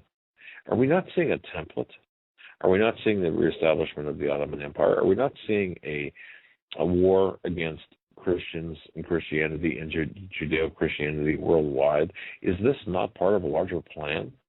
And does this not only involve progressives, but Republicans and conservatives with a small c as well? No, yes, and yes. And I forgot the first. Well, the third one was, does it involve, Democrats and Republicans? Yes. The second one, I don't remember, but the first one, are we seeing a reconstruction of the Ottoman Empire? No. We are seeing that's a part of it, but this is much bigger. We're seeing a Babylon, a before Noah type of system, and the one world religious system they're rolling out has been in planning for centuries. It's been developing very rapidly.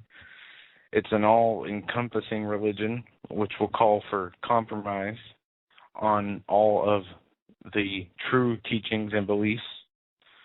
There will be one person, known as the Antichrist, led from the lawless one, Satan, as they try to establish something similar to what God has established, only it will be here on earth, not in heaven. It will be called to be worshipped, and those who don't worship, the beast will cause you to be killed if you refuse, especially Christians and Jews, because those are the only people that will say no for the purposes of not compromising in their faith. But see, that's the end game scenario. We've got but we need to always get there. Always have this mindset, because through incrementalism they can let our guard down. No, of course. But I hear a lot of, and I see so much infighting when I reference the family and friends and spheres of influence. There's so much infighting about, Christians should stand down. No one's saying that. No one is saying that.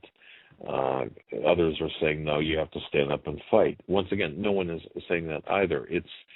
It's knowing when to stand down, knowing when to stand up, knowing when to fight, which battles to fight, having the spiritual discernment about the battle, and that.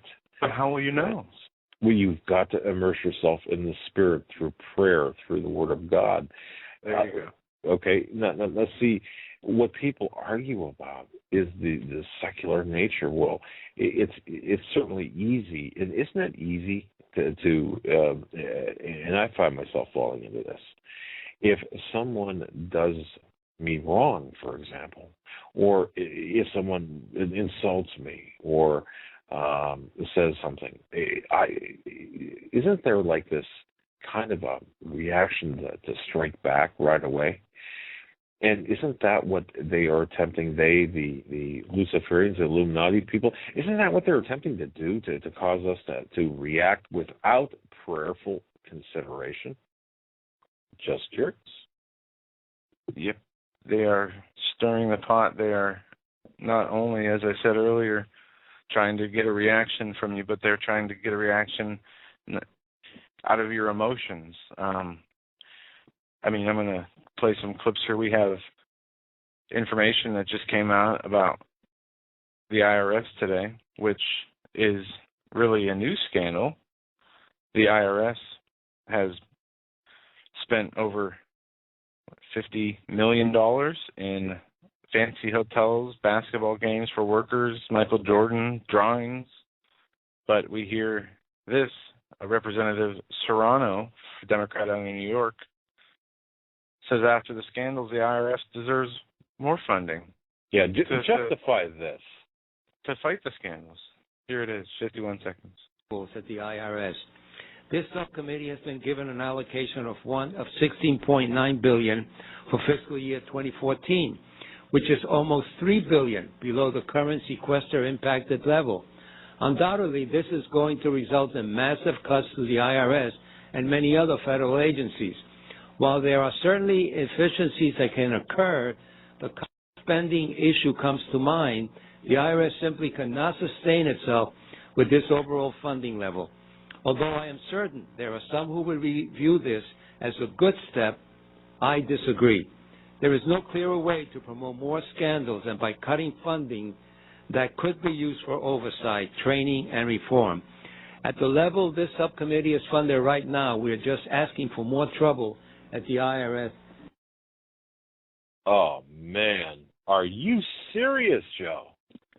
Well, yeah, they need their money for the presidential suites, their Michael Jordan paintings, and their Star Wars producing parodies. $50,000 the IRS spent in producing Star Wars parodies. $49 million in total on conferences from 2010 to 2012. $17,000 to pay keynote speakers who came there to make unique paintings and pictures of Michael Jordan, Bono, Albert Einstein, Abraham Lincoln at the event.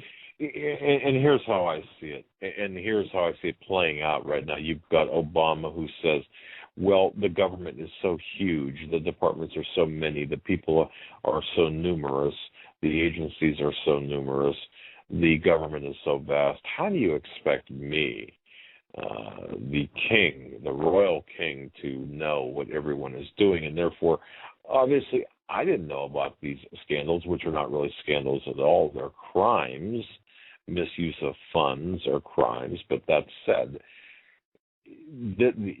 what is taking place is the government is becoming larger, more unmanageable, and more dysfunctional, which is by design, not by accident. Please understand what is taking place. This entire growing of this and centralization of this government is by design. So when you've got this really idiotic senator talking about, well, by cutting funding, then you'd be cutting oversight. Do you think for one moment that money, by cutting that money, or if giving that money, that would be used for oversight?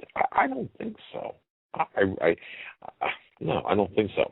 In this plausible deniability by Barack Hussein Obama, also known as Barry Soetoro, really? Meanwhile, yeah, you've got Tea Party patriots and you've got conservative and Christian groups that are bearing the brunt of the IRS's ire, and they're out there partying like it's 1999. No, it's okay. They're just enjoying the pleasantries of life on $50 million that they took from the American people. They could have went to feed starving children or house families without houses and shelter. But no, and we see this trend not only in the IRS, but this wasteful trend is all throughout the government. It is a spending model, if you can believe that. This is a RICO. We need a RICO investigation. By definition, we need a RICO investigation of the entire government, including but not limited to the IRS. Again, these are not scandals. These are crimes, ladies and gentlemen. So when you talk to your friends and family, co-workers, and people on the street corner or people in Walmart in line, and you just happen to be talking about all these Obama scandals, no, they're crimes. They're crimes. Here I want to talk about FEMA and Hurricane Sandy aid. I saw a story today that really, we get into little stories like this, and I don't mean that they're little in importance. I mean, when we're dealing with so much huge news on a daily basis, things like this tend to get lost. But as New York City continues to rebuild and reimburse those residents displaced by Hurricane Sandy, at least one man, a U.S. Army veteran, was refused help because of a strict federal law that prevents some from collecting aid on their property. Mr. Vito, a Staten Island resident who served in the Korean War, was living with his son's family in New Jersey when the Hurricane Sandy came through and hit in the end of October. He was diagnosed with dementia 2 years ago and submitted an application to the Federal Emergency Management Agency 3 days after the storm ravaged his Staten Island home. His Staten Island home. Right. So Mr. Vito Colucci here owns the home, was living with his son because of his dementia battle, and FEMA has rejected his application. They said because the father didn't live there, owner or not, it doesn't matter. It's a second home, so he doesn't qualify for aid. Oh, man. Wow. There are so many angles and aspects to this particular story. FEMA refuses Hurricane Sandy aid to an elderly U.S. Army veteran. Think about that sentence. And the family. I was trying to tell the truth. Yeah. Look at what happened. He went on. I was a loyal American. When they needed me to step up, I joined the service. Now we're penalized for not playing the game. FEMA spokesman Ray Perez told the Daily News that the Colucci's case was a really tough one. I'm sure it was. FEMA has helped many Sandy victims in months since the storm hit New York City and the New Jersey coastline, but even putting some newly homeless in hotels, but seeming lack of foresight in how to spend recovery dollars along with management accusations has frustrated the city dwellers and New Jerseyans alike. Now, FEMA is listed as the Federal Emergency Management Association, agency, whatever. Agency, yeah. They have no competence. I mean, you were better off taking people from private sectors of business, from carpet cleaners to contractors, and they could form a better business plan and model on how to spend these dollars that come to FEMA. Well, think about this. Americans donated $303 million to the Red Cross to help Sandy victims, which, by the way, was the most collected by any organization. You know what? There's $110 million that has yet to be dispersed. A third of that money has yet to be dispersed. Yet you still have people that are even today. Well, the Red Cross workers have to get their salaries. It's unbelievable. You talk about government largesse. You talk about really the Cloward Piven strategy, among other things, the Alinsky tactics. All of these combined in different angles and aspects of just about everything we're talking about tonight are apparent, and it's so difficult for me to understand why people cannot see this. When you've got, you need an investigation, a RICO type investigation as well in all of these, because to me this is a conspiracy. I mean, it is. It's a conspiracy, and it's more than that. It's a sin, is it not? Is it not immoral, unethical for people to go, for people, especially Army veterans with medical problems, who are telling the truth and who fall within the fair guidelines of what is to? These agencies were set up specifically for these purposes, yet because of the lack of discernment by some state or federal worker, they decide, well, no, you can't have this money. Yet 110 million out of 303 million has yet to be spent, and you've got people who are cold, still homeless, and are fighting to get the aid, which is allegedly destined for them. This is a very ungodly and a very unjust and a very immoral, unethical aspect that needs to be investigated. Yeah, and there are some other stories here we're going to hit. I want to give out the phone number for the third hour. We're 50 minutes away from the top of the hour. We're going to be taking phone calls throughout the third hour. 661-244-9839 is the number. And it's been a while since we took a phone call, it seems like. We had all the guests on the last week. And that's right. The last time, too, we were taking phone calls. The phone banks had died. So get in line early, folks. 661-244-9839. 661-244-9839. Get in line early because we'll take your phone calls with particular emphasis on first-time callers. Yeah. Tell us what's on your mind, because there's so much going on out there. Again, the white noise of news. The white noise of news. Here's a report from Russia Today. It's a minute 50 clip I'm going to play you, followed by a follow-up on this story, as this is important. U.S. missiles and F-16 jets remain on Jordan-Syria border after drills. Washington is deploying Patriot missiles and F-16 fighter jets to Jordan. The U.S. Central Command says they'll be used in military drills first, but then they can remain afterwards in a nation which borders war-torn Syria. Of course, it's fueling concern that tensions in the region could escalate even further. RT's Paula Sleer looks at what's behind a move that the U.S. insists is only aimed at helping an ally. Well, it's certainly not really about Jordan. What we do know is that the deployment of a Patriot missile battery and F-16 fighter jets to Jordan comes amid escalating international tension over the Syrian conflict. What the U.S. is saying is that the weapons are meant to be part of a military drill, but it has said that they could remain in Jordan afterwards to counter the threat posed by the Syrian civil war. Now, this comes several months since NATO deployed Patriot missile batteries in Turkey along its volatile border there with Syria.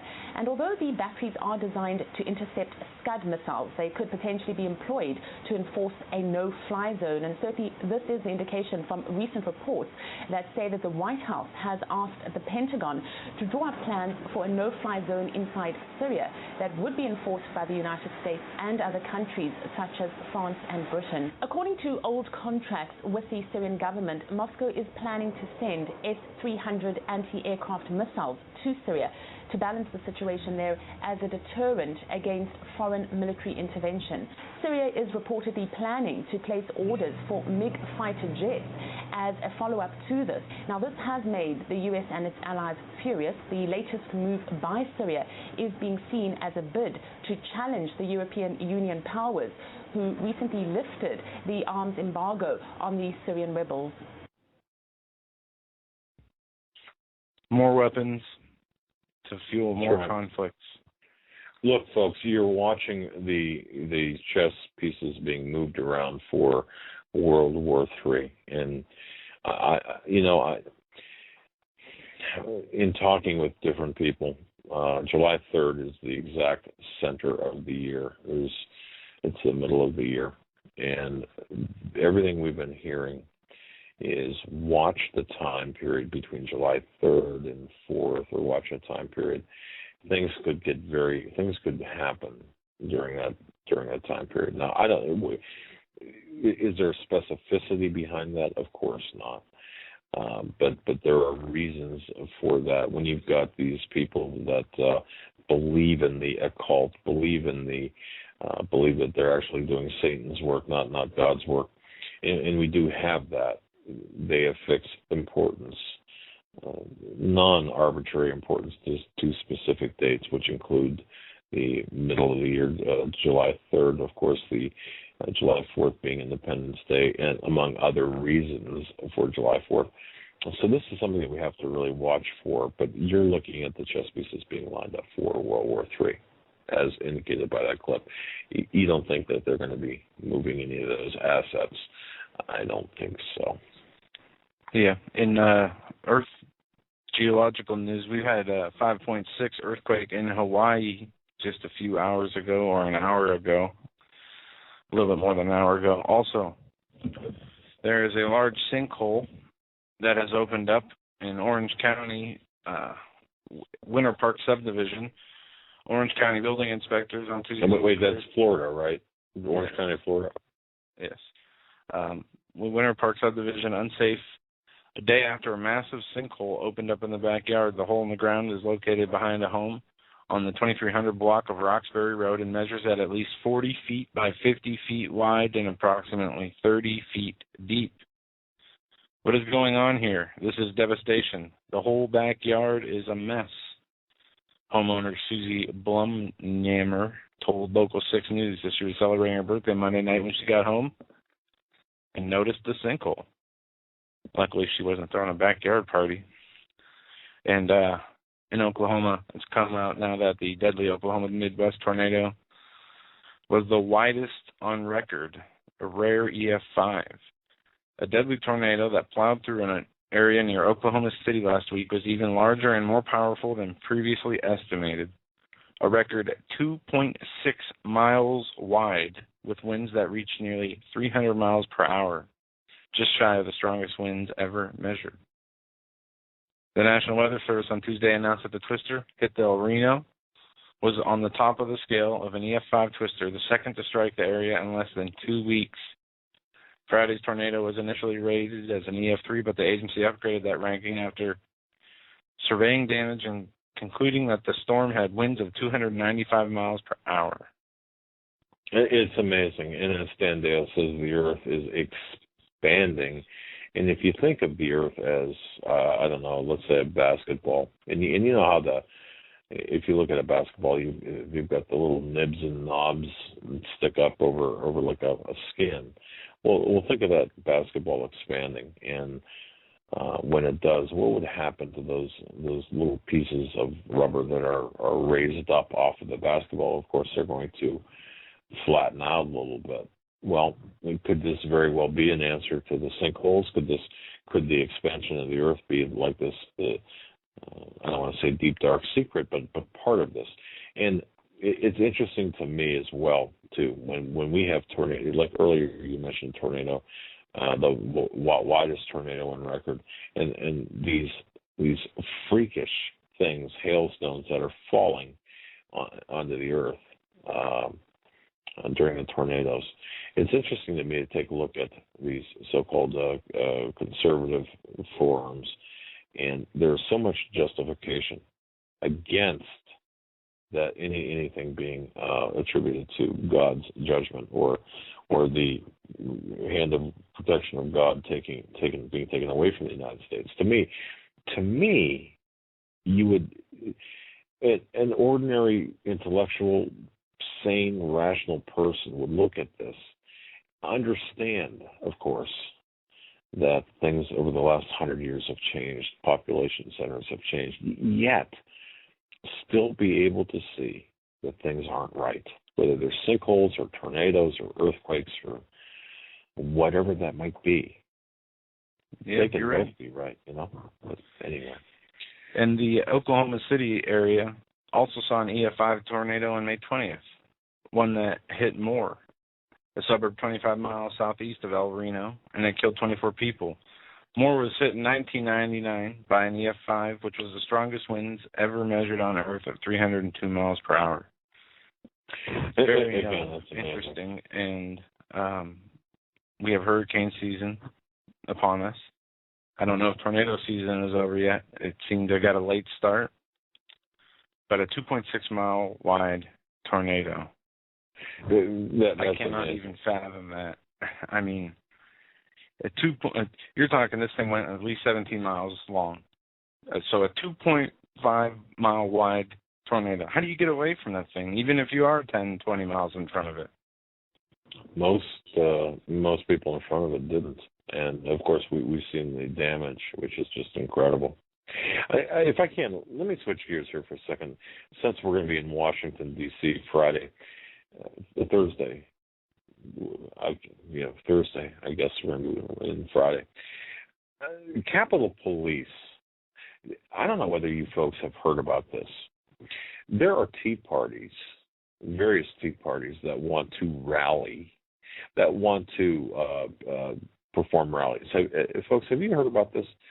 Tea Party patriots planning rallies in Washington, D.C., specifically for Wednesday, June 19th. But they ran into a sort of a bureaucratic wall. You see, the Capitol Police, you know what they want? They want to see their websites first. The Tea Party patriots, these groups have described the latest assault on the Tea Party. The event is scheduled for June 19th. They submitted their 2013 permit on May 22nd by fax. Officer Brown from the Capitol Police contacted the representative of the Tea Party the next day to ask two questions. Number one, if they would have a banner, and number two, if so, what the dimensions would be and how they would hang it. If they were going to have buses, and to make sure that they coordinated with Union stations since the Capitol couldn't accommodate buses. You see, they gave the impression that the permit would be approved within a few days. Well, on May 28th, 2013, when the permit was yet to be granted, it's interesting because there was, oh my goodness, there are more questions to be answered with respect to what was going on for the Tea Party rally. Ultimately, and I'm just going to cut to the chase on this, the Capitol Police wanted to inquire about the exact purpose of the Tea Party rally. Is the purpose, now listen to these questions, folks, is the purpose of this event to promote government accountability? Excuse me? That's a condition for a permit to be granted? Have you ever had an event on the Capitol grounds before? Okay, I can see where that might be.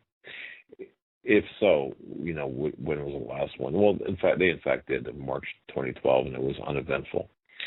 The other question, have you ever had any opposition show up to your past events? Do you know of any opposition that'll be at your June 19th event? Have you invited any members of Congress to the June 19th event? Now we're getting into some really strange questions here. Oh, by the way, give us the names of your organizations and any social media sites like Twitter or Instagram or websites or Facebook pages. Let us know what they are. We want to take a look at them. This is how conservatives are being treated.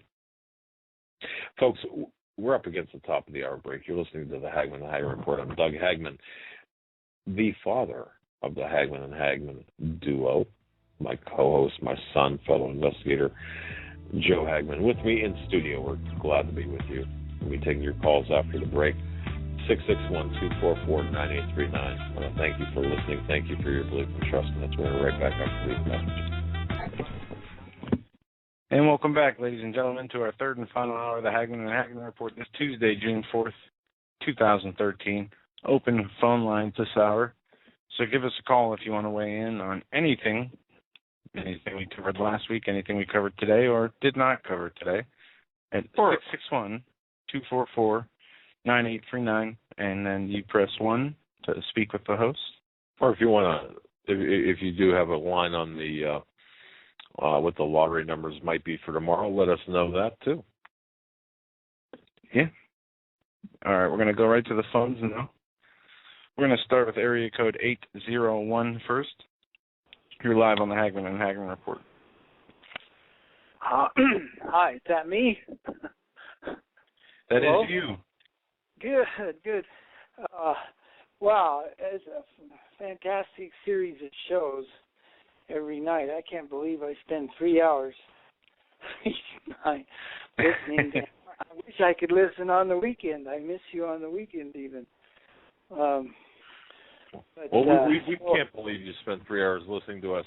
By the way, beginning this weekend and for the next consecutive Sundays, we're going to have Pastor Langford, I believe it is, will be on doing some special spiritual things in the run-up toward the July 4th mid-year potential for events, because we believe we've stopped some things or slow. Let me rephrase that. We're not going to stop what's coming, but certainly we can get ourselves in the right mindset, find out where God wants us to be. Caller, go ahead. Yeah, that'd be wonderful. Will he be taking calls then too? Excuse me. Will he be taking calls as well? Yeah, you know what? We're not sure because we're still working some finer points out. We'll let you know. In fact, if you just watch our website, HomelandSecurityUS.com, you can find the information there as to what the agenda will be and if, in fact, we'll be taking calls. Oh, okay, great. Well, I sent you guys a paper that I wrote on the Aztec calendar stone. I had actually shared it. I hadn't published it or anything. Do you remember getting it? What's your first name, if I can ask? Douglas. Yes, I got it. You actually, yes, you actually, if I'm not mistaken, you're the same who sent like a 3-part open letter that included the calendar information in that. Is that correct? Yeah, I sent you a link to the open letter in 3 parts, correct. And then I actually sent you attachments to that for the paper on the Aztec calendar stone, which the Toltecs, according to the book He Walked the Americas by L. Taylor Hansen, is actually a Toltec stone originating with them, rather than which, people don't know much about the Toltecs, but they preceded the Aztecs, so they're saying it's not an Aztec stone, according to her, and there's controversy about that. But I wasn't sure if you were aware of that book. Have you ever heard or read the book that she wrote entitled He Walked the Americas? I have heard of it. I have not read it. I don't believe. Joe, have you read that book? No. No, okay. I have not. No. There are.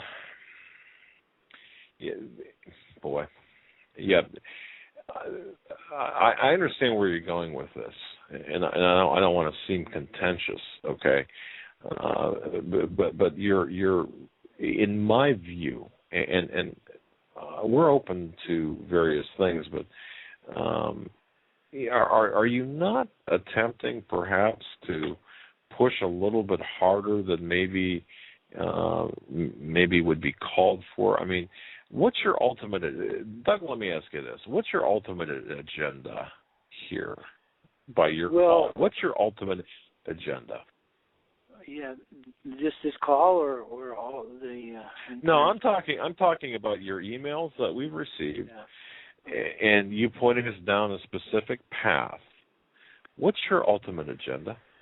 My ultimate agenda is to get the message of the Book of Mormon out on the table. The message. And there we have. Yeah, and so that we can discuss the destiny of America as seen through that book. The musical, the Book of Mormon, has been wildly popular, even internationally, and you probably know better than I do how difficult it was to get the tickets. But it says nothing really about the book. It's really poking fun at it and the missionaries that are out trying to spread the word. But the message itself of the book is so germane to the awful situation that we are in, and that is discussed on every one of your shows, and has to do with I think you just said here just a few minutes ago what, how we should be praying and how we should be searching to understand God's view of all this. And that's exactly what the message of the Book of Mormon is all about. And so, but it's not discussed. So I've taken upon my... Okay, let me stop you right there. And with all due respect to your belief system, okay, all I need to know, and all Joe needs to know, is what is between the covers of the Holy Bible. Okay, now, having said that, again, being respectful of your beliefs, okay, the issue that bothers me the most is not what you believe, is the tactics in which you employ to attempt us to get them to believe it. Doug, God bless you. We wish you well. Good night. Joe, let's move on. Yeah, and the only book that I will look for Scripture and spiritual guidance is the Bible. And we do appreciate, your position and your call and you listening, but just got to make that clear. Nothing against Mormons, but that is our position. So we're going to go right to the next call here. Area code 508. You're up next. You're live on the Hagmann and Hagmann Report. So we're going to go right to the next call here. Area code 508. You're up next. I love listening to ourselves in the background. Mm-hmm. You're up, my friend. How you doing, gentlemen? Very well. What's on your mind? Not a whole heck of a lot. Stu, I called in a couple times before. Okay. I was thinking about, just constantly thinking about the Boston bombing. Let's talk about that. And folks, I got to tell you, man. The hoax. Okay. Boy, we should have cameras in here now. Joe's jumping up and down in his seat, waving his arms, saying, wait a second. What'd you say? FBI? The FBI killing the gentleman in Florida who was unarmed, shooting him 6 times in his head. The FBI agents who died in training who were fell out of the working on the case. Helicopter. Mm-hmm. Right. Yeah.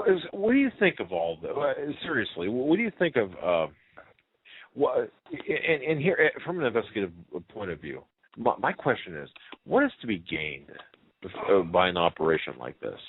Well, what do you think the end? I think it's incredibly. I actually just posted like 7 or 8 YouTube videos to you guys' chat box there that are all really good under anonymous 8211 on your on Hagmann and HagmannReport.com. But yeah, I mean, I've been obsessed by it, possessed by it every day, checking it out, and it's just been a constant renewal of like I'm going through a lot. I was the guy that called in really passionately that one time, and I was just saying, nothing can mess with my light that was around me right now. I went through crazy spiritual experiences over the next month after that, and just basically ran into a friend of mine I had shown a whole bunch of that stuff to, and literally seemed like a demon came out of him almost, and that was right after you had commented, well, you don't want to invite any, negative forces around you or whatnot, and then literally a couple nights later I was showing him videos of it, and it just, the truth of the weight of the situation just blew his mind, and his eyes rolled back into his head, and I stood up real quickly and said, I rebuke this in the name of Jesus Christ, and he snapped out of it, and he ended up sweating like crazy and had to just go sit down catatonically for like 25 minutes after. Tried to call him an ambulance, but he wouldn't have it. But anyway, long story short, that was all crazy. And I kept finding out more and more stuff about Boston bombing, more people telling me about it. I grew up in the town where it started. I went to the marathon for 15 years, every single year. You know what I mean? I have never seen anything like that in my life. Bomb sniffing dogs at the end. Boston Globe posted that there was going to be the bomb drills right at the finish line. If you watch the videos they put out, the John Hancock Jumbotron screen is already taken down off the side of the building. The finish line marker. That's true. Yep. Yeah, those are gone in the videos afterwards. You know what I mean? The glass is blown out onto the sidewalk. There's a gang of people wearing lanyards with different colored tags. And I believe that there was actors at play there. You can see all those things I just left on the website. Every single one of those. Rooster's House, Living on Planet Z, all those are great. They have tons of stuff. Those are probably some of the best ones I could think of. And there's just so much out there, and it's bubbling. It's just bubbling over, you know what I mean? It's going to take one whistleblower or someone to just really come forward, or a group of people to start talking about this really actively. And I think it could blow the door off of, the stuff you guys talking about on the reg, just NWO and just the evil, the all-consuming and crushing evil grip that is on the planet, you know what I mean? It's a sad state of affairs. It really is. And I think if there's one thing the government dropped the ball on, it's that, And that could definitely be... Okay, hold on a second. I know there's a delay here. I apologize for talking over you. But no, it's all right. Let me ask.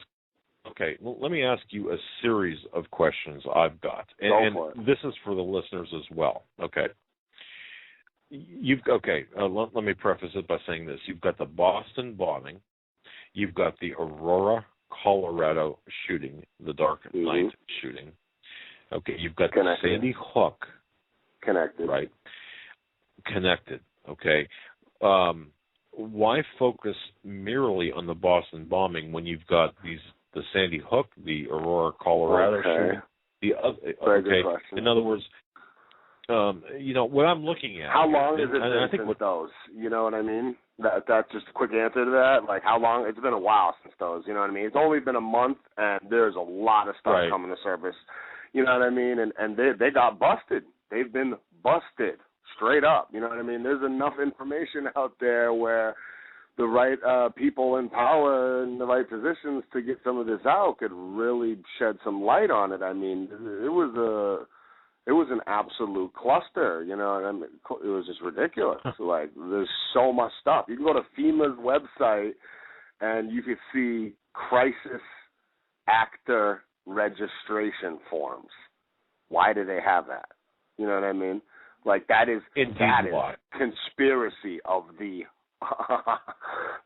makes my blood start to boil when I think, you know what I mean? yeah, but they'll come back and say, they'll come back and say, look, we were doing this drill, and when I got it all figured out. Now hold on a second. When I was with the Emergency Medical Services back in my other life, long time ago. And this is before we were even called first responders. Rampart 51, or Rescue 51, Rampart.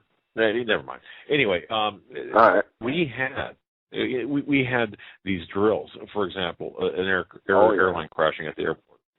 So what we would do is we would ahead of time we would put up applications for volunteers. We didn't call them crisis actors back then. They're volunteers to volunteer as victims to lay out there in the middle of the airport tarmac, while we tended to their injuries. Okay, they have a whole group of amputees of people that do that and help the military train. I mean, I know you guys have seen that. Right.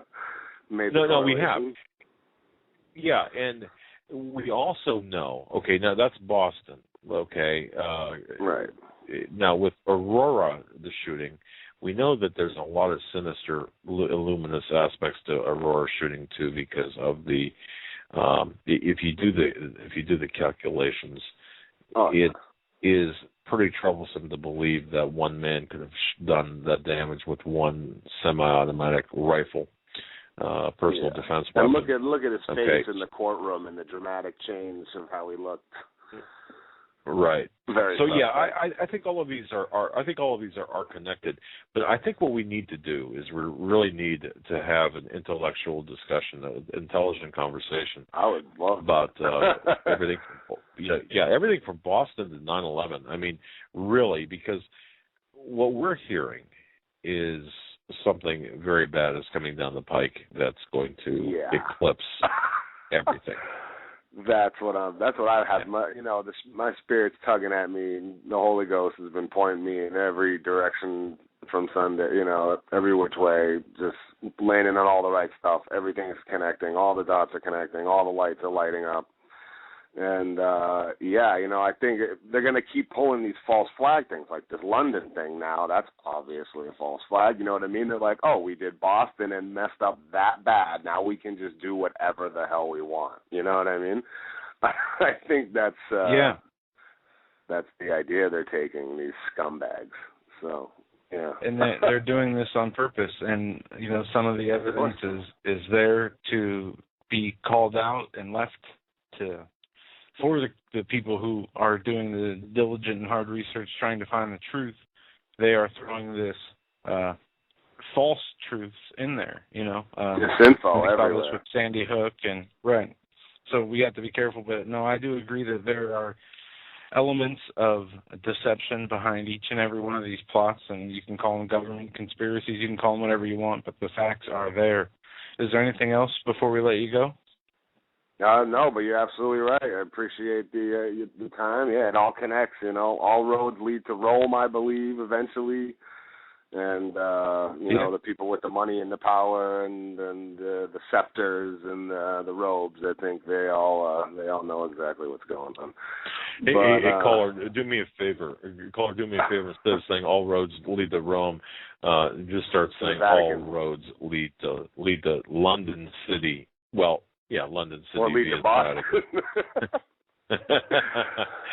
All right, my friend. God bless you. Man. Take care. Thanks. We'll God bless. Later. All right, we're going to move right along here. We're going to go to 580 area code, and if I am correct, I think that is Oklahoma. 580. You're live on the Hagmann Report. You're correct. That's Oklahoma.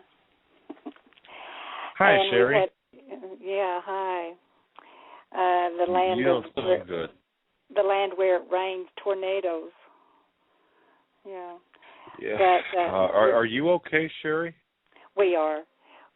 We're way down by the Red River, and they just seem to come and then fork. One will go south and one will go north.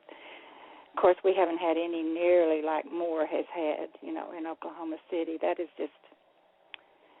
You just don't even know what to do for people. You wish you knew someone personally, and a lot of people do, but I don't, that you could help personally, because maybe I shouldn't say this on the phone, but I just don't like to send money to a lot of these big organizations. You know what I mean? I want the money to really help somebody, and so I know that there's a lot of them up there needing help. But no, we're and even I didn't mean to interrupt you, but for people who don't want to send money to the big charitable organizations, go if you're in the area or people in the area, ask them to go to churches or neighborhoods and find out what people need. If you really want to make a difference, today, you know what I did today. A lot of people may have heard of J.R. Church. I don't know if you knew of that ministry and that preacher that's in Oklahoma City. He's passed away, but there's a guy called Gary Stern, I believe, that's taken his place. Anyway, he's out of Oklahoma City, and they had a big notice on the top of their web page that a lot of their employees had, been, I guess, right in the thick of it. He didn't say any had been killed, but they had to go. People here go underground, or else they just flat get out in time and go another direction. But I sent him money because I know he's an honest man, and he probably knows people that are, personally. But yeah, it's right. Anyway. Wow, it's.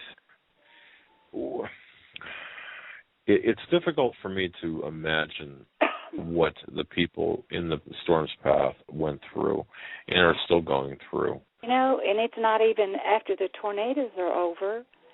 Those people, what's just about sad to me is the floods that came. Because once those waters come up 3 and 4 foot deep in your house, it's basically ruined. You know, that you don't know that. Are you water. Are you a native Oklahoman? Oklahoman. Well, I'm real old, and I've been here since I was 12, so I would say yes. Okay. So having said that, have you ever, in your years living there, we'll say, I can fairly say with fairness, multiple decades, have you ever seen anything like this in your life before? No. No, and then you always get those people that, you know, say, well, I remember back in 1948 or 57 and there've always been rainy springs, there's always been tornado season, you know, we know that. But I heard a preacher the other night talking about the extremes, and it seems like that's what's happening. It's extremes. Like some people are flooded right now. Even countries over in Europe are flooded. And then there are extreme colds, and then there are extreme heats, and breaking records all over the place, you know. And it's just, no, I haven't. But I believe that is part of the signs of where we're living, you know. When the Bible said there'd be famine, something causes famine. And, you know, like our peaches the freeze got them this year. So, and we're just one little place, you know. When those things happen to all the crops, then you've got food shortage, and it's just like a domino effect. You know, one thing brings on another. And we're living in the end times, and I tell you what, the rains are coming, and they're beating against the foundation, and if we're not on the right one, we're going to get washed out. You know, that's just... But what I believe that. Called it, say, been listening to the program, and I just thought, you know, all the things you guys talk about, really what you're doing is talking Bible prophecy. I mean, you're bringing in details where the Bible is more, not real general, but, you know, you're bringing it day by day. And when I listen to you, I just think these things are bound to be, because God said they would be, you know. So it's just like listening to the prophet in real time. We are living in it in real time. But I was thinking, you know, after all of that, I would bring some banana pudding to the party. Some comfort food. Some comfort food. We need that mental banana pudding. Yeah, after we've had to eat the liver and onions that we don't like, we have to eat them because our mama said to. But we know we're going to get something good at the end. But, you know, the Bible said the whole creation would be groaning. And that's exactly what it's doing. All the creatures are in trouble because of the toxic water and air and even, you know, everything is in trouble. But here's the good part. Yeah. God has not given us a spirit of fear. And his word is so true. I realize more and more every day how true he is and how false everything else is. Everything else. And for a long time I couldn't understand that scripture because I'd think, well, I know I'm his child, but yet I get these momentary fears or anxiety, you know. And then the word spirit just jumped out at me, and I think I understand it better now. We are human, and we do see if something scares us, we have a feeling of fear. But he has not given us the spirit of fear. The word spirit, that's, you know, the character of God, and it's a gift. He has not given us the spirit. We don't live in fear. We see these things coming, but we do not have a spirit of fear. Because of this, he's given us power and love and a sound mind. And I believe those three things are not just random, just three things that God said, I'll give them this. They go together. Power and love and a sound mind. Wow. And how beautiful that is. And when we walk in you articulated that. Well, anyway, and I probably don't understand it completely yet either, but, because the Bible we're is all working through this. Yeah. Caller, we're all together working through, trying to process this. And it's difficult sometimes. Well, and trying to do it with the mind of Christ. If I lean to my own understanding, I'd probably run off into the night screaming, because I see what's coming. But He has, He's given us His mind to see His purpose. If we know His purpose, then we can rest, because He does have a purpose in all of this, and there's a good ending, So especially for the children, for the children of God, there is a good ending, and so we can live without the fear of knowing everything you've said tonight. I mean, all of this is so much bigger than you and me, the people that run this world. Oh yes. And so we could just cower down and probably have a breakdown, from fear, but we don't have to, and we won't, because that's not what He's given us. He's given us a sound mind and love, His love and His power. You can't beat that for a deal, can you? No, you can't. And how well you said that. So anyway, I just wanted to call and say I enjoyed the program, and I've enjoyed the guests that you have, but I also enjoy it when it's just the two of you. So anyway, keep up the good work. We are. We've got. Thank you for that, by the way. And we're working on. We're making some changes, and we're not ready to announce them yet. But I think you're seeing the changes take place for the better as we move on. When you get old, you don't. That's not your favorite word. Change. It's going to be okay, isn't it? Oh no! I think what we're trying to do, what we're attempting to do, is bring you the. We're trying to improve by bringing you guests who are well known and who are very, very well educated in certain things, and the changes are only, when I say changes, I'm talking about for the better for educational and informational purposes. But I know I'm with you. Boy, you develop a routine, and man, you just kind of, that's the way it goes. Okay. God well, so it'll be better. If but it's pretty good now, so don't change it too much.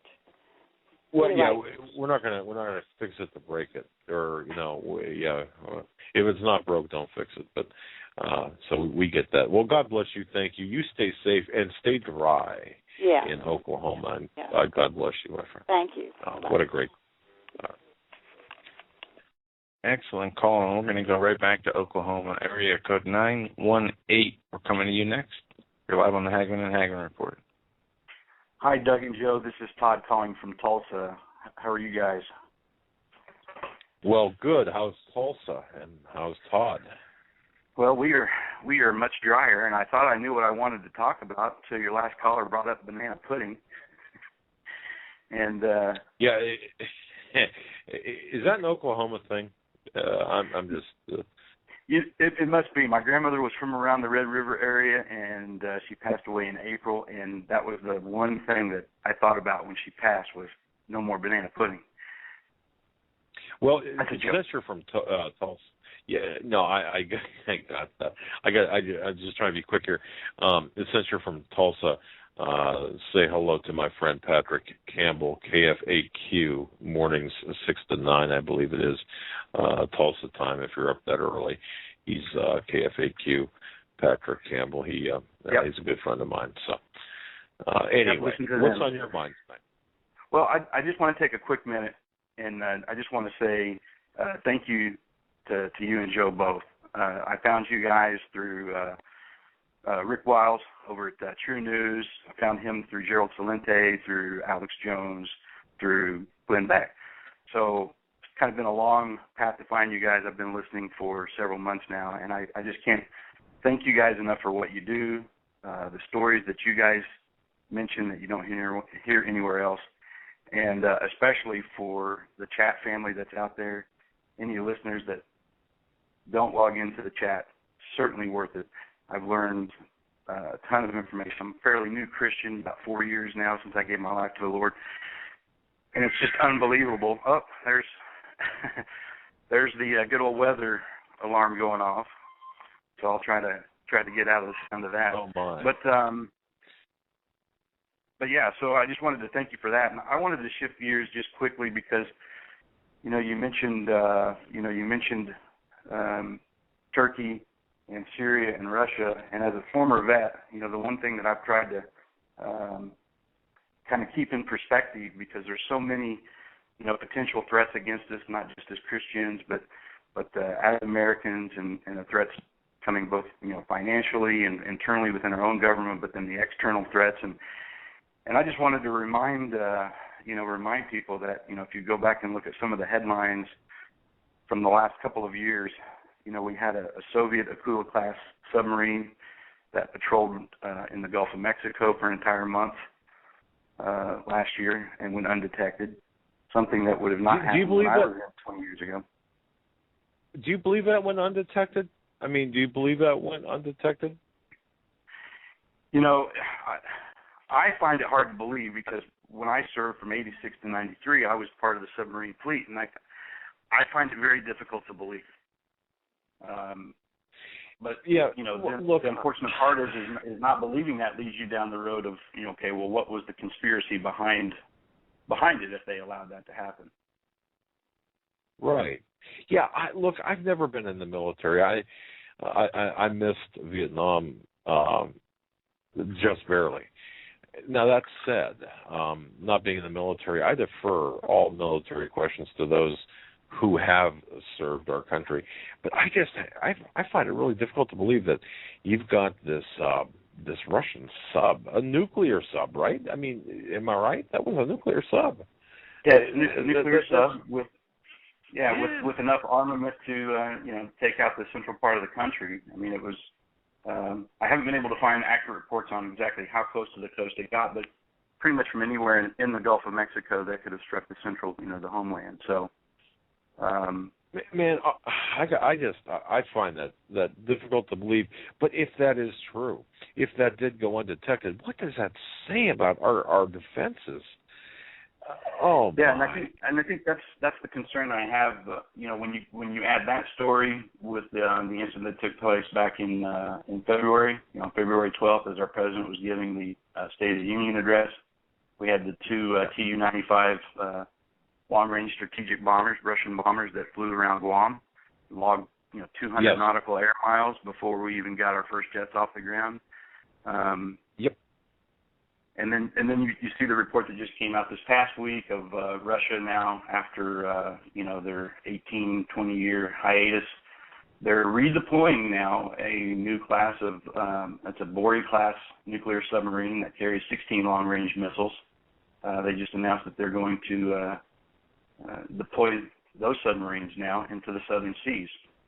So, I'm not saying, Russia's the only thing to be looking at, but it's we've been so focused lately on all of the scandals and all kind of our internal house being in disarray, but I think it's important, and I appreciate the fact that you guys bring those stories up, because it's not just the Middle East. I think the Middle East is somewhat being driven and being influenced by outside powers, whether that be Russia or China. But it's just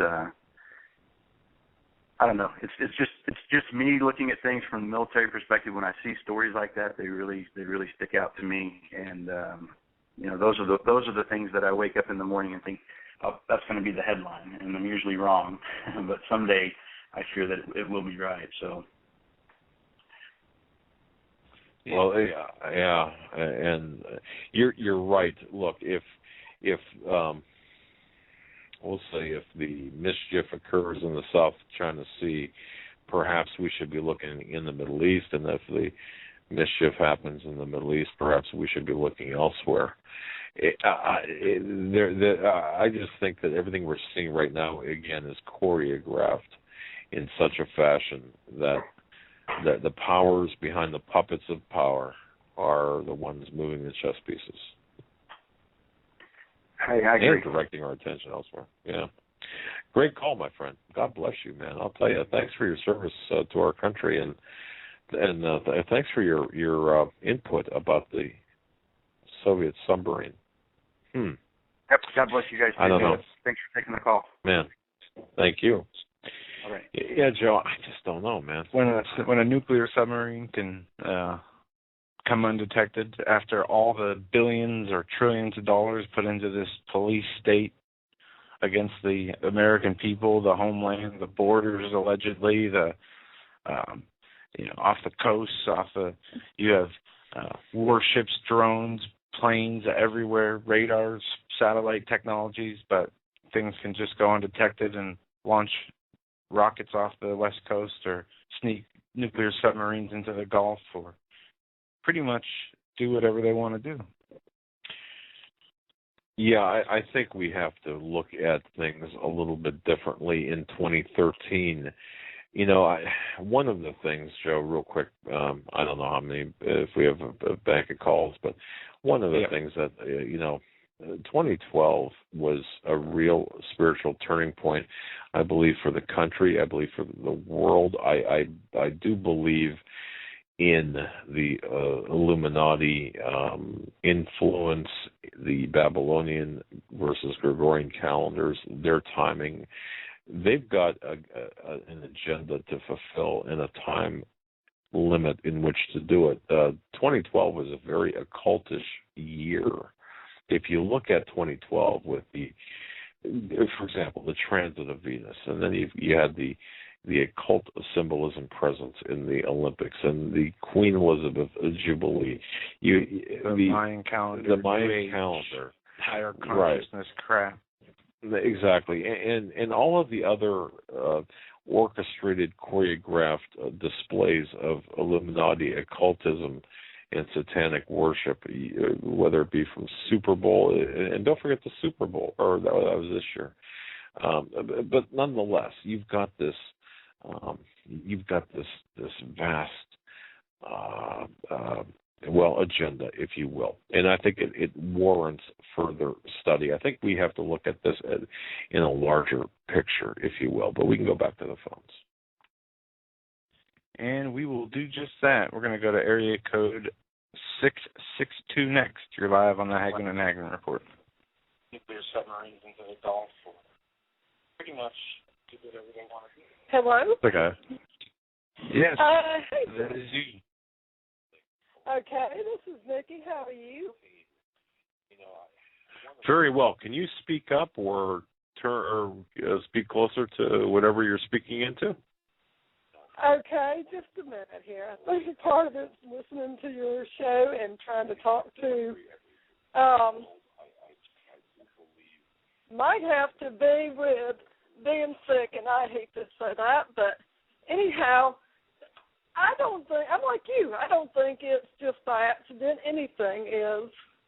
It's too much going on, and all the roads just kind of lead to Obama. I mean, from everything from when he first was elected to just even now. I mean, you have, when he first was elected, the Empire State Building, if you ever notice, I don't know how many people noticed that the red and yellow lights that were lit up to honor the 50th anniversary of China's communist regime. I don't know if anybody noticed. Yep. I don't know if they've noticed yes? No. You're making some good points here now. We've had these colors up for the Empire State Building going on now for a number of years, but You mentioned something when you were talking about, you said ever since Obama came into office, it kind of like a mental or perhaps an actual marker in time, an event marker, if you will. But caller, let me ask you, didn't you feel this a little bit more, or didn't you feel the creep up to this? Obama just didn't happen. Did you feel any of this unsettledness, uneasiness, let's say, subsequent to or perhaps even starting with 9/11? Well, pretty much, yeah. But, mine first was really with Obama's first election, and then things like they were trying to hide his middle name, Hussein. They were things like just being in the living room and listening to the news. There was the Reverend Wright situation where, he was in the church for 20 years, and he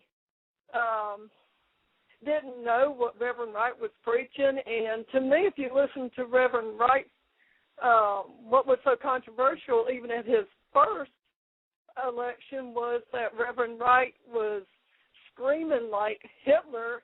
If you ever watch any of the World War II stuff, and screaming that some people say God bless America, I say God damn America. That right there should hit anybody with any discernment that something's not right. You take all the communist China, the party, celebration, his administration going into celebrating the flag raising the flag with the U.S. flag, in front of the White House.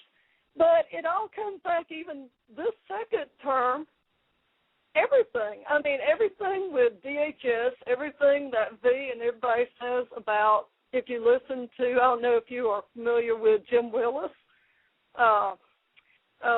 he's very much like V, and what the economy is doing. Right now you feel like, okay, the economy is where it's at in this country. And here we have, I don't know if anybody's caught this even, Bernanke, he's our Fed chairman, for God's sakes, and here he is. He's going to miss this year's economic policy symposium. He's already announced in April of this year that he's going to miss, one of the most, prominent economic events, and has a personal reason. About 5 months ahead of time.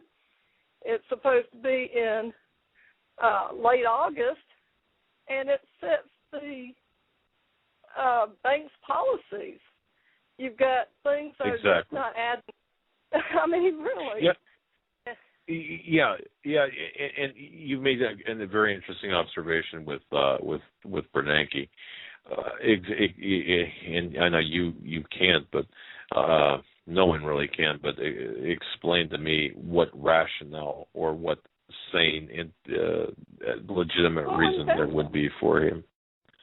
Well, it even when investors are even looking for signs of changes in central bank policy, looking at this symposium, looking to us.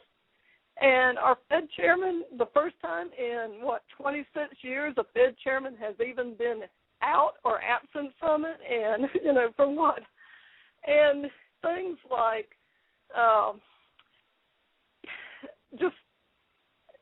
that just doesn't make sense. It doesn't make sense, even the dollar. Killing the dollar. It's all together. It's all planned. DHS taking away the Constitution.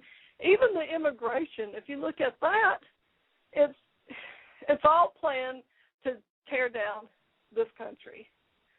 It's you are very 100% well constructed. Right. And people can't understand. Yeah.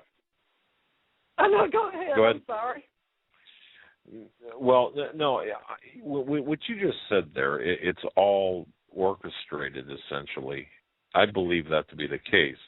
But, the more we look at, for example, it started with me looking at Obama, but in order for us to look at Obama, for example, we had to look at Bush's second term and his first term.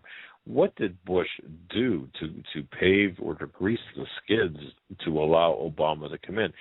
And a lot of things. I mean, the War Powers Act, the Homeland Security Patriot Act, and the executive orders. We talk about Obama expanding welfare. Bush doubled welfare under his term. There are so many things that he did. Well, sure. But go ahead, caller. Look at even taking down the Southern Air Defense System. I mean, under Obama? I mean, something that is so crucial to our safety or security, the Russian sub, I mean, under Obama's watch. I mean, the first time in our history, the Northern Air Defense taken down, just things that are, it's incredible if you just look at one thing after another. It all leads to Obama. I mean, do you think, caller, that this is in preparation for perhaps a North American Union? Well, sure. I mean, you're talking about if you look at everything that's going on with, one world government. You look at everything that's going on from now you're looking at the west to east shift of the gold. I mean, I think it's like we're almost in this Cold War between China and Russia. I mean, if you look earlier this year, they joined forces. I mean, what was it, about in March? I mean, Russia and China joined their forces. And if you look at it, you look at such a connection with, I mean, the oil connection. You look at Russia has they're forming an energy base. They got military strength.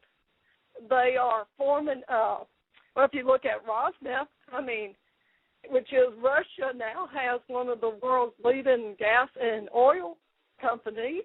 I mean, caller, guess what threatens that gas and oil power structure base, if you will? It's Syria.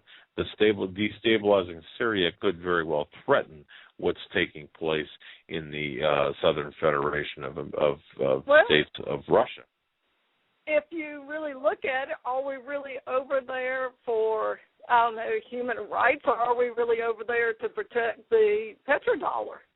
I mean, because I think that's a lot of what we're going toe-to-toe right now in our currency with China.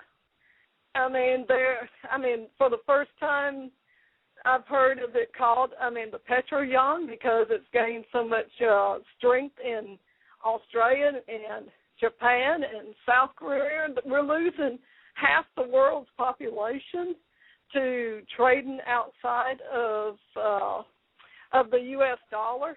And there's so many people that don't even know that, that's even going on, or care, or the disconnect between, how does it affect us? And you have to sit there and go, when half the world just ditches the dollar, we should see it. And now there's a huge push on the Chinese yuan being accepted for oil imports. I mean, so you're looking at, they're threatening us in more than just one way. They're threatening us with, losing our global reserve currency. I mean, how much worse can you get when we've already been weakened militarily by Obama? I mean, we're already being economically taken down. I mean, and he's after the guns, the freedom to even do this, the freedom to get on the internet, to find out facts for yourself, to find out and listen and speak out and say, no, this is not right. And it's all orchestrated. I've got to tell you, ladies and gentlemen, and folks in caller, you have articulated very well the concerns of most, if not all, listeners. I mean, you've kind of ticked off like a grocery list all of the issues. We were talking about eugenics and globalism, United Nations, the end of our nation states. It's an all-out attack on humanity. The United States is the last stand, and Obama is taking us down. And I believe that he was selected to do just that. I think, God bless you, caller. Like you call him. No, go ahead. I'm no, sorry, we're gonna. Go ahead. We got to cut you loose. We're a little bit short on time, but we want to thank you so much for calling from the Los Angeles area. We believe. Thank you. God bless you, my friend. And well, you are one knowledgeable lady. Thank you so very much, folks. That was a great call. I mean, I'm going to tell you, she was knowledgeable about that. And I just want to say real quick, thank you, Kim. God bless you. Thank you so much for your email. For sending the prayer out to us, Kim. God bless you.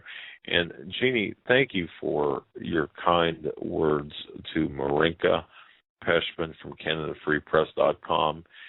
Folks, once again, if you have a moment, please send Canada Free Press and Marinka Peshman a note of thanks, because I got to tell you, it's not fun being under attack.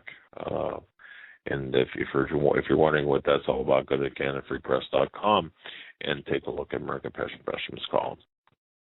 Some would say they get some enjoyment out of being under attack. I wouldn't put it past some. But no, the last caller was spot on. And what I would just like to add to that is just my opinion. Even if Romney would have won this election the last time around, I don't think anything would be different than it is right now, except he would just be the puppet behind the people who call the shots. This is an all-encompassing agenda, no matter what president's in power, what congressman's in office. It's coming. The one-world religious system, the one-world economic system, the one-world political system is coming. It's all set up within the framework. It's all set up by the minds of these eugenicists, Satanists, and unfortunately, and for those who have a foundation in the Lord, all this will be coming to an end soon.